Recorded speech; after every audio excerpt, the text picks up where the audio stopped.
नहीं जी, टारगेट बड़ा मज़ेदार था। 700 सीरीज हमने ख़त्म की अल्हम्दुलिल्लाह। कोड ऑफ एथिक्स पे बहुत सारे एरियाज़ पे डिस्कशन की। हमने सिर्फ एक एरिया मिस किया, दैट इज़ पब्लिकेशन, अनाउंसमेंट्स और वो जो एडवर्टाइजमेंट्स और इस तरह की, वो बहुत ही स्टैंडर्ड सीधी सीधी सी बातें हैं और एज सच को बहुत ज़्यादा ऐसा परेशान करने वाली बात नहीं है कि नोटिस बोर्ड पे किस तरह से हो, आपकी नेम प्लेट पे कितना नाम लिखा हो प्रोफाइल पे। तो 250 वाला पोर्शन हमने छोड़ा, अदरवाइज़ हमने मैक्सिमम पोर्शंस को कवर किया और 290 को एक दफ़ा ग्रिप करने की थोड़ी सी एक अप्रोच देख ली। अब हम आते हैं अगले टारगेट पे। 800 सीरीज़ 3 स्टैंडर्ड है, मगर ये स्पेशल किस्म के ऑडिटिंग स्टैंडर्ड हैं। ये जो स्पेशल ऑडिट स्टैंडर्ड है, इससे रिलेटेड आपकी अंडरस्टैंडिंग थोड़ी सी डिफरेंट होनी चाहिए। होता ये है कि हम नॉर्मल ऑडिट को तो समझते हैं, लेकिन ये स्पेशल सिनेरियोज आ जाते हैं और कई दफ़ा 800 सीरीज़ को लोग कंफ्यूज करते हैं अश्योरेंस या अदर स्टैंडर्ड्स के साथ। तो आज का हमारा टारगेट इस सेशन का यही है कि हमने 800 सीरीज़ को देखना है कि 800 सीरीज़ में कौन कौन से स्टैंडर्ड्स हैं और स्टैंडर्ड्स का टारगेट क्या है। इससे पहले कि हम 800 सीरीज़ शुरू करें, सबसे पहले हमारी जो डिस्कशन होगी, सादा ऑडिट का स्कोप क्या होता है। जब आप फाइनेंशियल स्टेटमेंट्स को ऑडिट करते हैं तो 2 चीज़ें हैं। Complete set of financial statements होते हैं जिनको आप एक general purpose financial reporting framework के मुताबिक चेक कर रहे होते हैं। इन अदर वर्ड्स, ये जनरल पर्पस फाइनेंशियल स्टेटमेंट्स होती हैं जो जनरल फाइनेंशियल रिपोर्टिंग फ्रेमवर्क के मुताबिक बनी हुई होती हैं और complete set of financial statement होते हैं। तो जब भी आपका complete set of financial statement में मसला है, जी जी कैसा अच्छा, मैं लगा कि शायद डिस्टॉर्शन है, वो सेशन शुरू नहीं हुआ अभी तक। नहीं, अभी नहीं शुरू। मैं तो बोलने की कोशिश कर रहा हूँ लेकिन शायद आप तक बात नहीं पहुँच रही। क्या पहुँच रही होगी? अभी पहुंच रही है। अभी जब आपने अभी बोला, मुझे लगा कि आप लोग समोसों के चक्कर में लेट हो। ओह नहीं, समोसे पिछली ब्रेक में नहीं होते, आने वाली ब्रेक में होंगे, उसमें लेट होने का मार्जिन होता है। इस दफा दिखाई दीजिएगा सर समोसा कैसा है। नहीं, इंशाल्लाह ताला जाना। मैं लास्ट टाइम जो है ना, वो जब मुल्तान कैंप में समोसे होते थे तो मैंने उस वक्त भी बड़ा जिक्र किया था कि हम लाहौर वालों को नहीं मिल रहे समोसे। तो उसके बाद जो है वो लाहौर वालों को भी मिलना शुरू हो गए। पता नहीं मुल्तान वाले हैं या नहीं हैं। तो मतलब सर जब हम अगली अटेम्प्ट पे आएंगे तो मेरी सर हम समोसों के चक्कर में फेल नहीं होना चाहिए। नहीं, आपको हो सकता है एमएसए में चक्कर लगे, हो सकता है मेंबर्स की किसी कॉन्फ्रेंस में चक्कर लगे, मतलब बी पॉजिटिव। जी ठीक है। सवाल आपसे एक क्वेश्चन है मेरा क्वेश्चन ये है कि मतलब मैं ये बात कर रहा था कि जो प्रैक्टिस मटेरियल है, हम लोग प्रैक्टिस फोकस्ड क्यों नहीं हो रहे इस सेशन में। मतलब हम प्रैक्टिस की तरफ कम जा रहे हैं और हम मतलब कंटेंट ज़्यादा डिस्कस कर रहे हैं, हालांकि पेपर ऑपोजिट नहीं है। जी बिल्कुल, मज़े की बात पता है क्या है, ज़्यादातर लोगों को नॉलेज ही नहीं क्लियर। मसला ये है कि कहानी अगले लेवल पे जा रही है। अगर आप नोट करें तो हमने पहले दिन जो बात की है कि अंडरस्टैंडिंग माइंड मैपिंग, इस वक्त मैं उन पहले 2 फेजेस पे काम कर रहा हूँ, अंडरस्टैंडिंग और माइंड मैपिंग।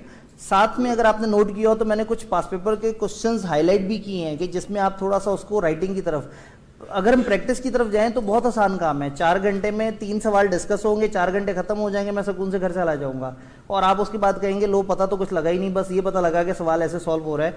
तो अगेन इस टाइम पे 2 अलग अलग यूटिलिटीज़ है। स्टेप 1 यूटिलिटी ये है कि आपको नॉलेज क्लियर होना चाहिए। स्टेप 2 यूटिलिटी ये है कि आपको थोड़ी सी प्रैक्टिस की तरफ जाना चाहिए। तो मेरी अजम्पशन ये है कि मेरे सामने जो ऑडियंस हैं उनको इस वक्त थोड़ा सा नॉलेज के ऊपर थोड़ा सा हम तेज़ी से काम करें और इसीलिए मैंने वो जो सवाल हाईलाइट किए हैं, ये मेरी अजम्पशन नहीं है, मेरा यकीन है कि इंशाल्लाह वो आप लोग लिख के कर रहे होंगे। तो अगर वो आप लिख के करेंगे तो मैं कल मॉक की अफादियत और उसके ऊपर भी काफ़ी ज़्यादा काम करूँगा। लेकिन अगेन जो पास पेपर सेशन की तरफ अगर जाए ना तो वो चीज़ पर बहुत दूर चली जाती है। ऐसे में आपके पास ICAP की प्रैक्टिस किट अवेलेबल है, आपके पास पास पेपर्स उनके कम्प्रीहेंसिव सोल्यूशन अवेलेबल है। तो मैं कोशिश कर रहा हूँ कि पेपर सॉल्व करने के पैटर्न के ऊपर जो है वो बात की जाए और कोशिश करें कि कम टाइम में हम ज़्यादा से ज़्यादा चीज़ों को कवर करें। तो ये थोड़ा सा जो है ना वो स्कोप थोड़ा सा डिफरेंट है। सही नहीं सर, उस लिहाज से तो बेहतरीन है। जी बिल्कुल, इसीलिए मैंने फर्स्ट डे जो है वो सेशन में शेयर किया था कि हम तीनों सेशंस में किस किस तरह से प्लान कर रहे होंगे। तो ये नॉलेज बेस है। मैं आपसे एक एक्सपीरियंस शेयर करता हूँ। साल पहले हम लोगों ने अपने इंस्टीट्यूशन में यही सोचा कि नॉलेज तो सबके पास होता है, तो एक काम करते हैं प्रैक्टिस बेस्ड सेशन रखते हैं। जब प्रैक्टिस बेस्ड सेशन रखा तो उसमें एक तो आए 10 बच्चे टोटल, जो कि कॉमनली 80-90 स्टूडेंट्स आते थे, क्योंकि लोगों को लगता है कि ये तो उनका। और फिर जब उसमें उनको सवाल दिया जाता था, उनको बताते थे और उन कहते थे अब आपने सॉल्व करना है, तो उनमें से अक्सर को ज़रूरी काम याद आ जाता था। और उसके बाद एहसास ये हुआ कि शायद उन लोगों का नॉलेज ही अच्छा खासा मिसिंग था, तो वो लिखना तो बहुत दूर की बात है, लेकिन पॉइंट ये है कि नॉलेज कवर होने के बाद अभी आप 7 तारीख तक नॉलेज बेस हम 80% कवर कर चुके होंगे, बट स्टिल आपके पास 1 महीना होगा, आप उसमें उसको राइट अप कर रहे होंगे। मैं आखिरी दिन आपसे एक ईमेल शेयर करूंगा, अगर आप कुछ अच्छा लिख रहे हैं और आपको उसमें कन्फ्यूजन है तो आप उसकी स्नैप्स लेके मुझे ईमेल कर सकते हैं, मैं उसके ऊपर कुछ ना कुछ कमेंट्री करने की कोशिश करूंगा। अच्छा, ये जो आपने ये जो स्टार्ट स्टडिंग में जो आपने क्वेश्चंस अलग करके हमें दिए, जी जी बिल्कुल, तो ये अगर हम लोग रिटन प्रैक्टिस इन पे ज्यादा फोकस करने बाकी बंदा जिन्हें रीड कर लेते हैं तो आपके ख्याल से इनफ होगा? मतलब जी बिल्कुल, आखिरी महीने में इतना ही इनफ होगा। आखिरी महीने में अगर आज हम 4 महीने पहले बात कर रहे होते तो शायद आई कुड हैव विश्ड के हर स्टैंडर्ड के आपने 3 से 4 सवाल कम से कम हाथ से लिखे होते, लेकिन इस टाइम पे हम उन पूरे ब्लॉक से रिलेटेड, तो वही बात है कि हम प्रैक्टिकली चल रहे हैं जो पॉसिबल है इस वक्त, बजाय इसके कि मैं बड़े अच्छे अच्छे ख्वाब आपको दिखाऊं और आपको जो है ना 8-10 सवाल सॉल्व करवाऊं और उसके बाद कहूं बस 100 सवाल आपने कर लेने और आप पास हो जाएंगे। तो ऑब्वियसली ऐसा नहीं है। नॉलेज बेस इंप्रूव करने के बाद नॉर्मली जब वो क्वेश्चन पूछता है सर, बहुत रेयर चांस ऐसा होता है कि वो स्पेसिफिकली किसी एक स्टैंडर्ड में जाता है। ठीक है, वो ये करता है कि मस्ट करके क्वेश्चन पूछता है। अगर आप जो टैग की बुक भी अगर देख ले, जी जी बिल्कुल, उसमें जो उसने क्वेश्चन भी ग्रिड बनाया हुआ है, तो रिपोर्टिंग के भी उसने 2 चैप्टर बनाए हुए हैं। इसी तरह 5 सीरीज में उसने इस तरह बनाया और रिपोर्टिंग के साथ वो सब्सीक्वेंट इवेंट और गोइंग कंसर्न वगैरह को मर्ज करता है। ठीक है, फ्रॉड को मर्ज करता है, डिस्क के अंदर फ्रॉड को 350 जी जी, आपने शायद नोट किया हो कि मैंने फर्स्ट डे एनालिसिस में, असल में ये सारी बातें वो हैं जो आखिरी दिन के सवाल जवाब में होनी चाहिए। मैंने फर्स्ट डे एनालिसिस में मिक्सिंग ऑफ टॉपिक आपको बताई थी कि कौन कौन से टॉपिक्स मिक्स हो रहे हैं और कौन कौन से टॉपिक स्टैंड अलोन बेसिस पे आ रहे हैं।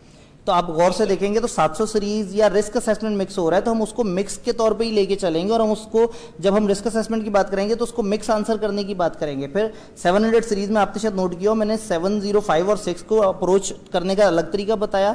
710 और 720 में आपको बताया था कि वो नॉलेज बेस की तरफ ज़्यादा जा रहा है, यानी कि वो किताब की तरफ ज़रा ज़्यादा जा रहा है। तो हम साथ साथ इस तरह की बात भी कर रहे होंगे, लेकिन ये सारी चीज़ें आपने साथ साथ नोट करते रहना है। आखिरी दिन का मकसद ही ये है कि हमने इन सारे सवाल जवाब पे बात करनी है, तो उस दिन तसल्ली से ये वाली सारी बात करेंगे और मैं उसमें मुख्तलिफ तरह के टिप्स और चीज़ें शेयर करूंगा। स्टिल अगर परेशानी होगी तो मैं ईमेल एड्रेस दे के जाऊँगा, मैं भागूंगा नहीं इंशाल्लाह।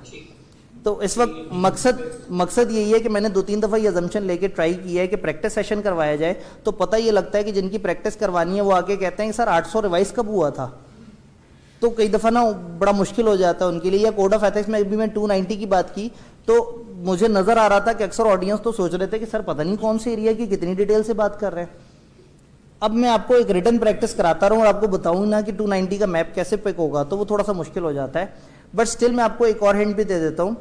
आईकैप की जिस तरह से रिवीजन क्लासेस हो रही है ना, तो इन्होंने यहाँ लाहौर के साथ साथ कराची में भी प्लान किया है। मैं आज आने से पहले देख रहा था फेसबुक पे आईकैप कराची ने शेयर किया हुआ था, तो वहाँ पे बदामी साहब जो है वो डिस्कस कर रहे थे, हसनैन बदामी साहब जो है ऑडिट के कुछ सवालों को अप्रोच करना दिखा रहे थे।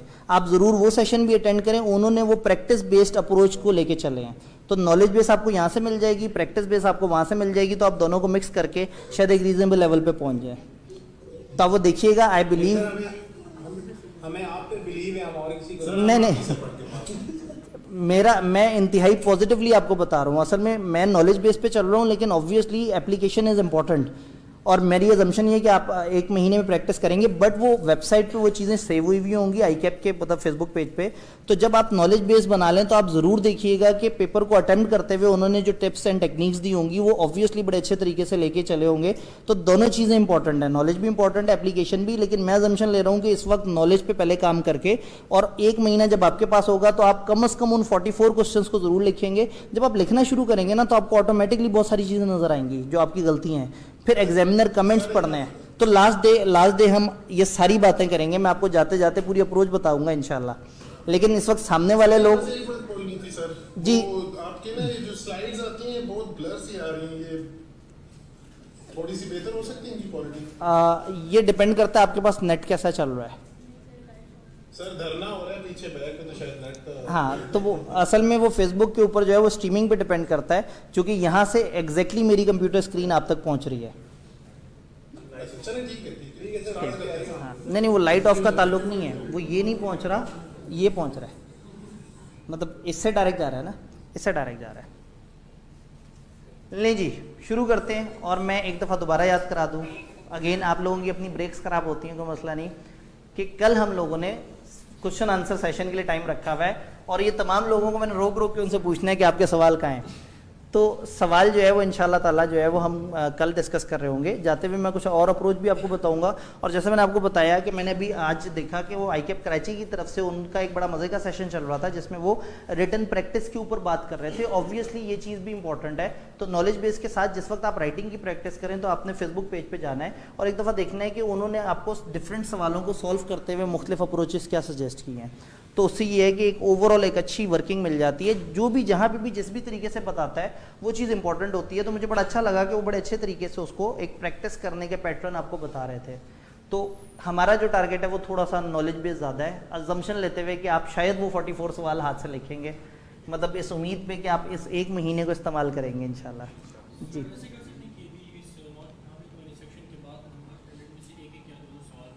वेरी गुड, मसले ख़त्म हो जाएगा। 17 दिन हमें और मिल जाएं तो मसला हल है। ये इतना आसान नहीं है। मैं वही तो मैं आपको बताता हूँ। मतलब अगर आपको ऐसा लग रहा है कि एकदम से हमने यहाँ पे ये शुरू कर दिया तो ऐसा नहीं है। ये शायद 52वां रिवीजन क्लास हो। मतलब हम इसे क्रैश कोर्स के नाम से अपने इंस्टीट्यूट में कर रहे होते हैं और मैं बड़े अरसे से मुख्तलिफ शहरों में ये इस तरह से बहुत सारे तजर्बे करने के बाद मैं इस पॉइंट पे पहुंचा कि ऑडिट की ऑडियंस ज़्यादातर की नॉलेज में मसला है, पहली चीज़। दूसरा, जैसे आपने कहा ना एक एक सवाल, अब मैं आपको बताऊं, हम लोग अपने इंस्टीट्यूट में जब एक टॉपिक ख़त्म होता है ना तो मैं उसका पास पेपर सेशन रखते हैं, अक्सर 2.5 घंटे का, 3 घंटे का, 3.5 घंटे का। सरप्राइजिंगली उसमें हम 2 या 3 सवाल डिस्कस कर पाते हैं प्रॉपरली। मतलब वो टाइम टेकिंग एक्टिविटी है, उससे टाइम किल करना तो बहुत आसान है, बट उससे मेजॉरिटी ऑफ द ऑडियंस की मैक्सिमम नीड्स पूरी नहीं होंगी। तो इस टाइम पे मतलब वो एक, इसीलिए मैंने रेफ़र कर दिया कि एक और टीचर ने जब उसके ऊपर प्रैक्टिस के ऊपर काम किया है तो उनका रिवीजन क्लास प्रैक्टिस को फोकस करिए, नॉलेज को फोकस करें। आप दोनों को जोड़ के चलेंगे तो फिर फ़ायदा होगा। प्रॉब्लम पता है क्या, हम सबको पास होने की इतनी जल्दी है, वही बात है कि कोड ऑफ एथिक्स का जवाब तो देने की जल्दी है मगर कोड ऑफ एथिक्स की किताब पढ़ने की जल्दी नहीं है। और अगेन मतलब मैं किसी भी पेपर में ये क्लेम करता हूँ कि 40 to 60% ऑफ द पेपर किताब से आंसर हो जाता है, और हो जाता है, वाकई हो जाता है। मगर प्रॉब्लम ये है कि हम लोग उस अप्रोच की तरफ चल पड़े हैं। मतलब अगेन अब आपने पूछा तो मैं आपको बता दूं, ज़्यादातर टीचर ऑडिट को कैसे लेके चलते हैं, वो कहते हैं हाँ भाई ऑडिट है, ये मोटा मोटा सा थीम होता है, चलो भाई सवाल डिस्कस करते हैं। अब सवाल जब डिस्कस होगा हर बच्चा अपनी अपनी प्रैक्टिकल अंडरस्टैंडिंग बताएगा, टीचर कहेगा देखा आप सबको तो सब कुछ आता है। तो ऑब्वियसली मैं उस नॉलेज पे काम करना चाह रहा हूँ जो कि मिस हो गया है, जिसको कोई नहीं देख रहा। जब मैं 710 पे बात करता हूँ और कंपैरेटिव और करस्पॉन्डिंग की बात करता हूँ और सामने मौजूद लोगों के चेहरों से पता लग जाता है कि वो ज़िंदगी में पहली दफ़ा समझ रहे हैं कि ये क्या बात है। अब मैं सवाल कराने की जितनी मर्जी प्रैक्टिस करा दूँ, जब तक आपको करस्पॉन्डिंग फिगर्स का ही नहीं पता तो आप पेपर में उस सवाल को पिक ही नहीं कर सकेंगे। लेकिन उसका ये मतलब नहीं कि सिर्फ यही नीड है। पॉइंट ये है कि टाइम सिलेक्टेड है और शायद मैं आपको याद करा दूं ये 4 दिन पे फैला हुआ है। अगर ये 1 दिन पे होता तो ये एक वर्कशॉप टाइप का होता कि मैं आपको बताता मोटे मोटे ये तरीके हैं, ये टिप्स हैं, ये टेक्निक्स हैं, जाओ भाई अल्लाह हाफिज़। तो ये जब ज़्यादा दिन मिले हैं तो मैंने उस ऑप्शन को अवेल किया और मैं कोशिश कर रहा हूँ कि हम नॉलेज बेस को थोड़ा सा इतना स्ट्रॉन्ग कर लें कि आप जब पेपर में जाएँ तो हमने टारगेट किया जो मेन एरियाज हैं जो पेपर में आने वाले हैं। फिर अब जब हम अदर अश्योरेंस के स्टैंडर्ड्स पे बात करेंगे, अब आप कहेंगे स्टैंडर्ड को लिखना मतलब या अश्योरेंस का सवाल आए तो लिखेंगे कैसे। मेरा मसला ये नहीं है, मेरा मसला पता है क्या है कि अगर अश्योरेंस का सवाल आया है तो क्या आपको पता है कि वो 3402 का है या 3420 का है। लोग पहले स्टेप में मार खा रहे हैं। मैं वही तो कह रहा हूँ, यही तो दुख की बात है। ऑडिट का जो डायलेमा है वो ये है कि लोगों की अंडरस्टैंडिंग नहीं है। वो समझते हैं शायद हम पेपर में हमें लिखना नहीं आता, उनको लिखना नहीं आता और उनको समझ भी नहीं आई होती।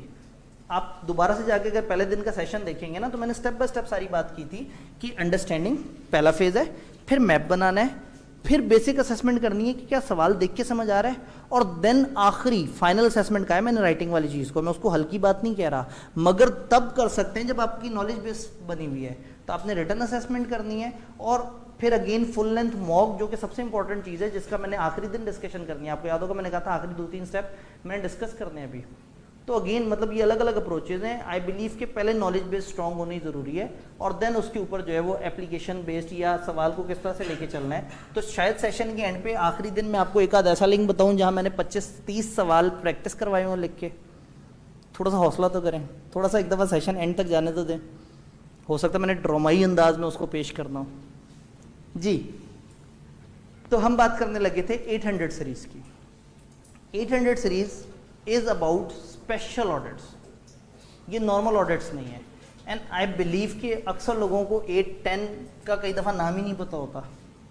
और कई दफ़ा अगर उन्हें नाम भी पता हो तो उन्हें ये नहीं पता होता कि इसमें कौन सा सब्जेक्ट मैटर और हमने करना क्या है। और ICAP का सवाल आता है और लोग कहते हैं जनरल सा सवाल था, जनरल सा जवाब दे दिया। वो इंतहाई स्पेसिफिक सवाल होता है, उसका इंतहाई स्पेसिफिक जवाब होता है, मगर उसे पता होता है जिसने किताब खोल के उसको देखा होता है। तो 800 सीरीज़ में 3 स्टैंडर्ड हैं। सादा ऑडिट की हमारी अंडरस्टैंडिंग या अजम्पशन क्या थी कि जनरल पर्पस फाइनेंशियल स्टेटमेंट है, फ्रेमवर्क जनरल पर्पस है जो ऐसे फाइनेंशियल स्टेटमेंट बनाता है जो कि कॉमन यूजर्स की नीड्स को कवर करते हैं, और complete set of financial statement है। 800 में हमारी अजम्पशन चेंज हो जाती है, हम कहते हैं सेट तो कंप्लीट है मगर जनरल पर्पस नहीं है, स्पेशल पर्पस है। 805 में जाते हैं तो हम कहते हैं कि जनरल पर्पस या स्पेशल पर्पस दोनों तरह का फ्रेमवर्क हो सकता है, मगर फाइनेंशियल स्टेटमेंट्स कंप्लीट नहीं है, सिंगल एलिमेंट है या सिलेक्टेड है। जब 810 में जाते हैं तो ना फाइनेंशियल स्टेटमेंट्स होती हैं कंप्लीट वाली, ना ही फ्रेमवर्क होता है, फ्रेमवर्क की जगह क्राइटेरिया आ जाता है, और फाइनेंशियल स्टेटमेंट्स की जगह समराइज फाइनेंशियल स्टेटमेंट्स आ जाते हैं जो कि क्राइटेरिया के मुताबिक बने हुए होते हैं। तो अगेन एक एक करके चलते हैं। सबसे पहले हम बात करेंगे 800 की। 800 805 ज़्यादा बड़े स्टैंडर्ड नहीं, 800 तो बहुत ही छोटा सा स्टैंडर्ड है, तकरीबन बहुत ही जल्दी खत्म हो जाता है। 800 आपको सिर्फ स्पेसिफिक कंसिडरेशन बताता है कि अगर आप ऑडिट कर रहे हो और ऑडिट के अंदर फाइनेंशियल स्टेटमेंट्स को ऑडिट हो रहा हो इन accordance with special purpose framework. अगर सब कुछ नॉर्मल ऑडिट की तरह है, आप complete set of financial statement को ऑडिट कर रहे हैं, आप सारे प्रोसीजर्स वही लगा रहे हैं, अपॉइंटमेंट ये वो सब कुछ सेम है, सिर्फ फर्क कहाँ आया है कि आपका फ्रेमवर्क हो गया स्पेशल। स्पेशल पर्पस फ्रेमवर्क का मतलब वो फ्रेमवर्क जो खास यूजर्स की नीड्स को कवर कर रहा है। यानी अगर मैं स्टैंडर्ड को आगे लेके डिस्कस करूं तो ये ISA इस कॉन्टेक्स्ट में रखा हुआ है कि हम complete set of financial statements की बात कर रहे हैं और उसके ऊपर स्पेशल पर्पस फ्रेमवर्क की या स्पेशल पर्पस चीज़ों का जिक्र हो रहा है। 2 बेसिक अजम्पशन, फाइनेंशियल स्टेटमेंट्स का कंप्लीट सेट है और फ्रेमवर्क क्या है स्पेशल। स्पेशल पर्पस फ्रेमवर्क क्या होता है? ऐसा फाइनेंशियल रिपोर्टिंग फ्रेमवर्क जो financial information need specific users की कवर करता है। फॉर एग्जांपल आपको कह दिया जाए कि टैक्स बेसिस ऑफ अकाउंटिंग के मुताबिक जो है वो ये अकाउंट्स बने हुए हैं, या फॉर एग्जांपल कैश बेसिस के ऊपर को अकाउंट्स बनाए जाएं, या फ़र्ज़ करें SECP कहे कि आपने अकाउंट्स इस पैटर्न पे बना के देने हैं, या फ़र्ज़ करें एक बैंक ने जिसने हमें लोन दिया हुआ वो कहे कि मुझे हर 6 महीने बाद आपने फाइनेंशियल स्टेटमेंट इस क्राइटेरिया के मुताबिक बना के देना है। तो जब भी आपकी फाइनेंशियल स्टेटमेंट कॉमन यूजर्स की कॉमन नीड्स के मुताबिक ना बने, कुछ खास यूजर्स की स्पेसिफिक नीड्स के मुताबिक बने, तो वो फ्रेमवर्क जो खास यूजर्स की खास नीड्स का जिक्र कर रहा है उसको हम कहते हैं स्पेशल पर्पस फ्रेमवर्क। तो स्पेशल पर्पस फ्रेमवर्क जो यूजर्स की स्पेशल नीड्स को कवर कर रहा है। तो अब ऑडिट जब हमने करना है और हमारा फ्रेमवर्क स्पेशल पर्पस होगा तो हमें कुछ खास एहतियातें करनी होगी। स्टैंडर्ड ने कुछ एग्जांपल्स दी स्पेशल पर्पस फ्रेमवर्क की कि test basis of accounting, receipt, disbursement, इस तरह के अलग, या किसी बैंक का स्केजुअल वगैरह। तो अगर कोई भी स्पेशल पर्पस फ्रेमवर्क है और उसके मुताबिक हम ऑडिट कर रहे हैं तो हमने क्या कंसिडरेशन देखनी है, क्या करके देखते हैं। जब आपने ऑडिट एक्सेप्ट करना है, एंगेजमेंट एक्सेप्ट करना है, 800 सीरीज की अजम्पशन क्या है कि आपने 200 से लेकर 700 सीरीज तो फॉलो करनी ही करनी है। 800 सीरीज ने जो एडिशनल बातें आपको की हैं आपने उसको भी देखना है। तो ये जो स्पेशल ऑडिट है इसके अंदर ऑडिट की बातें तो पूरी करनी है, पर ये वाली कंसिडरेशंस देखनी है। जैसे 800 ने कहा है कि at the time of acceptance आपने बाकी सारी चीज़ें तो उसी तरह से हैं, बट आपने अंडरस्टैंडिंग ले लेनी है कि फाइनेंशियल स्टेटमेंट किस पर्पज़ के लिए बनाए जा रहे हैं, उसके यूज़र्स क्या हैं, और मैनेजमेंट ने कैसे डिसाइड किया कि इस तरह की यूज़र की इस नीड के लिए यही फ्रेमवर्क है। तो इसका मतलब है वहाँ एक्सेप्टेबिलिटी ऑफ फ्रेमवर्क में हमने मोटी मोटी बात की थी। यहाँ हम कह रहे हैं कि देखिए यूज़र कौन है, उनकी नीड क्या है, और मैनेजमेंट कैसे डिसाइड कर रही है कि उन यूज़र्स की ये वाली नीड इस स्पेशल पर्पस फ्रेमवर्क से सिलेक्ट हो जाएगी। फिर इसी तरह से क्या फाइनेंशियल रिपोर्टिंग फ्रेमवर्क एक्सेप्टेबल मानेंगे या नहीं, ये डिपेंड करता है। अगर तो कोई रिकग्नाइज एक ऑर्गेनाइजेशन है जो स्टैंडर्ड सेटिंग ऑर्गेनाइजेशन है, अगर उसने कोई मशहूर सा फ्रेमवर्क बताया हुआ है उस खास पर्पस के लिए, तो वो जो स्पेशल पर्पस फ्रेमवर्क किसी मशहूर इंस्टीट्यूशन ने बताया हुआ है हम उसको एक एक्सेप्टेबल फ्रेमवर्क के तौर पर मान सकते हैं। यानी कब मैं फाइनेंशियल रिपोर्टिंग फ्रेमवर्क एक्सेप्टेबल कहूँ, जो स्पेशल पर्पस फ्रेमवर्क है वो तो खास नीड्स के लिए। तो खास नीड्स तो बड़ा मुश्किल सा कॉन्सेप्ट है। तो अगर कोई फ़र्ज़ करें IFAC वालों ने कोई फ्रेमवर्क बनाया हुआ होगा, किसी और इंटरनेशनल इदारे ने कोई फ्रेमवर्क बनाया हुआ होगा, तो जब इस तरह के किसी इदारे ने कोई इस तरह का फ्रेमवर्क बनाया होगा तो वो मेरे लिए नॉर्मली काबिल कबूल होगा कि हाँ ये तो स्टैंडर्ड सेटिंग ऑर्गेनाइजेशन हैं, इनको तो ज़्यादा बेहतर पता है। अगर आपके मुल्क के लॉ ने बता दिया हो आपको कि जी फलाना तरह की कंपनियों के फाइनेंशियल स्टेटमेंट फलाना फ्रेमवर्क के मुताबिक बनेंगे, तो अगर आपका कानून आपको फ्रेमवर्क सजेस्ट कर दे, आपका कानून कहे कि ये वाली चीज़ इस सिचुएशन में ये फ्रेमवर्क फॉलो होगा, तो आपके लिए वो एक्सेप्टेबल होगा। और अगर ये चीज़ें ना हो जैसे आपको याद है हमने कहा था अगर आप किसी ऐसे जुरिसडिक्शन में चले जाएं जहाँ स्टैंडर्ड सेटिंग ऑर्गेनाइजेशन हो, तो फिर हमने कहा था कि हम फ्रेमवर्क उठा के देखेंगे कि उस फ्रेमवर्क में क्या वो टिपिकल फीचर्स हमें मिल जाते हैं, रेलेवेंस, कंप्लीटनेस, रिलायबिलिटी, न्यूट्रलिटी और अंडरस्टैंडेबिलिटी।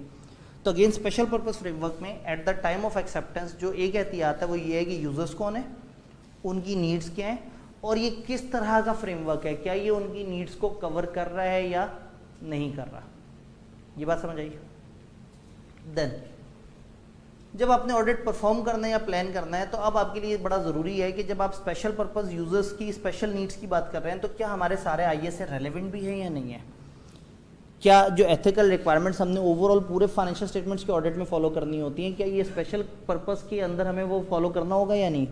फिर फॉर एग्जांपल मटेरियलिटी, अब हो सकता है जनरल पर्पस फाइनेंशियल स्टेटमेंट्स में चूंकि कॉमन यूजर्स हैं तो मटेरियलिटी शायद थोड़ी सी बड़ी अमाउंट हो, लेकिन अगर स्पेशल पर्पस फाइनेंशियल स्टेटमेंट है जो फर्ज करें एक बैंक के कहने पे हम उस बैंक को फाइनेंशियल बना के दे रहे हैं तो हो सकता है वहाँ 20,000 रुपये की गलती भी उनके लिए बड़ी हो, जबकि अगर मैं common financial statement common users के लिए बना रहा हूँ तो शायद उसके अंदर 2 लाख रुपए की गलती से भी यूजर्स को कोई फर्क ना पड़ता हो। तो अगेन मैं देखूंगा कि डिफरेंट स्टैंडर्ड्स को किस किस लेवल पे अडॉप्ट करना चाहिए।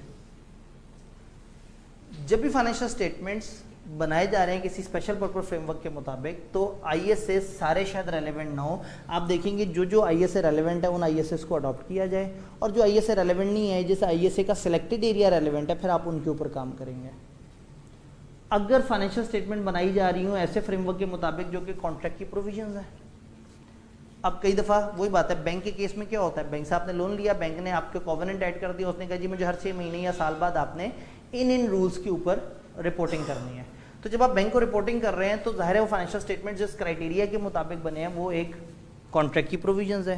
तो अब आपको ये देखना होगा कि क्या ये जो कॉन्ट्रैक्ट है इसकी प्रोविजंस की इंटरप्रिटेशन समझ आ रही है। कॉन्ट्रैक्ट में लिखा हुआ है कि आप अकाउंट्स को यूं बनाएंगे, ऐसे बनाएंगे, ऐसे बनाएंगे। अब जाहिर है जो बैंक ने अगर आपको एक फ्रेमवर्क दिया होगा तो बैंक ने इतने ऑफिशियल लफ्ज नहीं इस्तेमाल किए होंगे जैसे फाइनेंशियल रिपोर्टिंग फ्रेमवर्क करते हैं। तो अगर किसी कॉन्ट्रैक्ट की प्रोविजन के मुताबिक अकाउंट्स बन रहे हैं तो उस कॉन्ट्रैक्ट की जो सिग्निफिकेंट इंटरप्रिटेशंस हैं क्या वो बात समझ आ रही है सबको, क्या उसको हम उस तरह से देख सकते हैं। आपने एक ओवरऑल अंडरस्टैंडिंग डेवलप करनी है क्या वो चीज़ें हम इंटरप्रेट कर सकेंगे, क्या यूजर्स को समझ आएगा कि वो क्या चीज़ है। तो at the time of acceptance and at the time of performing audit special purpose framework users और उनकी नीड्स को देखना काफ़ी ज़्यादा इंपॉर्टेंट है। डन। ओपिनियन फॉर्म करनी है और रिपोर्टिंग देनी है। ओपिनियन फॉर्म करते हुए ऑब्वियसली जब भी आपने अपनी रिपोर्ट बनानी है तो रिपोर्ट में आपको ये बताना ज़रूरी है कि ये रिपोर्ट किन यूज़र्स के लिए है। आपको याद है हमने कहा था एड्रेस ही कई दफ़ा डिफरेंट होते हैं। जब स्पेशल पर्पस फ्रेमवर्क है तो क्यों होगा स्पेशल पर्पस फ्रेमवर्क, कुछ खास लोगों के लिए खास चीज़ तैयार हो रही है, तो ऐसे में आपको शायद एड्रेसेस अलग से मेंशन करने हो तो आप अपनी रिपोर्ट में स्पेसिफिकली बताएंगे कि इन फाइनेंशियल स्टेटमेंट्स का मेन पर्पस है फलाना, और अगर मुनासिब समझेंगे, सिचुएशन इजाज़त देगी तो आप इंटेंडेड यूज़र्स का जिक्र भी कर देंगे। फिर अगर मैनेजमेंट के पास ऑप्शन था कि 2 या 3 फ्रेमवर्क है, इनमें से कौन सा फ्रेमवर्क चूज़ करें, और मैनेजमेंट ने अपना डिसीजन लिया कि हम इन 3 में से ये वाले फ्रेमवर्क की तरफ जाएंगे ताकि हम ज़्यादा बेहतर तरीके से जज कर सकें, तो फिर आप बताएंगे कि मैनेजमेंट के पास चॉइस थी और मैनेजमेंट ने उस चॉइस को अवेल करते हुए इस फ्रेमवर्क को चूज़ किया। तो फ्रेमवर्क कौन सा है, फ्रेमवर्क के ऊपर उनके क्या मामलात हैं, किस तरह से हैं, ये चीज़ देखनी बड़ी ज़रूरी है। अगर किसी कॉन्ट्रैक्ट की प्रोविजंस के मुताबिक बने हुए फाइनेंशियल स्टेटमेंट्स तो फिर क्या होगा, आप ये एवेल्यूएट करेंगे कि क्या फाइनेंशियल स्टेटमेंट में क्लियरली उस कॉन्ट्रैक्ट में मौजूद मुख्तलिफ क्लॉजेस को एक्सप्लेन किया गया या नहीं। अब अगर कॉन्ट्रैक्ट में लिखा हुआ है कि ये जो फाइनेंशियल स्टेटमेंट्स हैं ये ग्रॉस लेवल पे बने होने चाहिए, अब पता नहीं ग्रॉस लेवल से क्या मतलब है, ग्रॉस लेवल तो एक लफ्ज़ है। अब उस कॉन्ट्रैक्ट में उन्होंने कहा नहीं ये फाइनेंशियल आपने ग्रॉस लेवल पे बनाने हैं, तो एक इंटरप्रिटेशन होनी चाहिए कि यहाँ ग्रॉस लेवल का मतलब है कि ये एरिया इस वैल्यूज़ पे होने चाहिए और ये एरियाज़ इन वैल्यू पे होने चाहिए। तो अगर फाइनेंशियल स्टेटमेंट्स में कुछ फाइनेंशियल स्टेटमेंट बनाते हुए कुछ इंटरप्रिटेशंस इन्वॉल्व हुई हैं तो वो इंटरप्रिटेशंस भी फाइनेंशियल में नज़र आनी चाहिए कि ये फाइनेंशियल बने हैं फलाना कॉन्ट्रैक्ट के मुताबिक, उस कॉन्ट्रैक्ट में वर्ड ग्रॉस का ये मतलब था और इन फाइनेंशियल में अब हम उस चीज़ को यूँ रिप्रेजेंट कर रहे हैं। तो आप उस चीज़ को एक्सप्लेन करेंगे अपने फाइनेंशियल्स में। तो जब ऑडिटर ऑडिट करेगा तो वो ये देखेगा कि क्या फाइनेंशियल्स क्लियरली रेफरेंस दे रहे हैं, वो देखेगा कि पर्पस सही से नज़र आ रहा है, क्या मैनेजमेंट ने अपने अकाउंट्स में बताया कि अकाउंट्स का क्या पर्पस है, और अगर उन्होंने बताया पर्पस तो ऑब्वियसली मुझे उसको अलर्ट करना चाहिए, मुझे अपने यूज़र्स को बताना चाहिए कि ये financial statements common financial statements नहीं है, ये खास यूज़र्स की खास नीड्स को कवर कर रहे हैं। देन अगर हम बात करें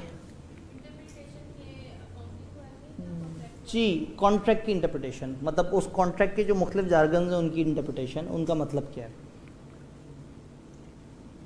यूज़र्स को। जी, अब यूज़र्स को अलर्ट करने के लिए हम अदर मैटर पैराग्राफ की तरफ, एम्फेसिस ऑफ मैटर पैराग्राफ की तरफ आप तब आएंगे जब फाइनेंशियल स्टेटमेंट्स में उसका एक रेलेवेंट डिस्क्लोजर है। अगर फाइनेंशियल में लिखा है ना ये अकाउंट्स यूजर्स इन यूजर्स की नीड्स के मुताबिक बने हैं, तो मेरा काम आसान हो गया, मुझे अंदर मैटर की तरफ जाने की जरूरत ही नहीं। मैं एम्फेसिस ऑफ मैटर पैराग्राफ से हाईलाइट कर दूँ वो वाली चीज़, यूज़र जाके वो वाला पैरा पढ़ लें, काम चल जाए। और अगर मैनेजमेंट ने डिस्क्लोज किया है लेकिन मैं उसको अपने तरीके से ज़रा एक्सप्लेन करना चाह रहा हूँ, तो मैं अपने यूज़र्स को अलर्ट कर सकता हूँ। आपको याद होगा था हमने कहा था अदर मैटर पैराग्राफ में आप हेडिंग भी चेंज कर सकते हैं, तो आप यूज़र्स को अलर्ट कर सकते हैं। आप कह सकते हैं कि इन अकाउंट्स की डिस्ट्रीब्यूशन पे पाबंदी है, आप कह सकते हैं ये अकाउंट्स स्पेसिफिक यूज़र्स की नीड्स को सामने रख के बनाए गए हैं। तो जब हम इस तरह की बात कर रहे होंगे तो हम अपने रिपोर्ट में हाईलाइट कर रहे होंगे, बता रहे होंगे जो हमने अदर मॉडिफिकेशन बात की थी ना, तो एम्फेसिस ऑफ मैटर पैराग्राफ भी होगा और इसके साथ साथ आप यूज़र्स को जब अलर्ट कर रहे हैं तो आप other matter, emphasis of matter paragraph दोनों का कम्बिनेशन यूज़ कर रहे हैं। एम्फेसिस क्यों यूज़ कर रहे हैं? क्योंकि फाइनेंशियल स्टेटमेंट्स में उन्होंने बताया हुआ है कि ये वाली चीज़ जो है ये यूज़र्स नहीं जी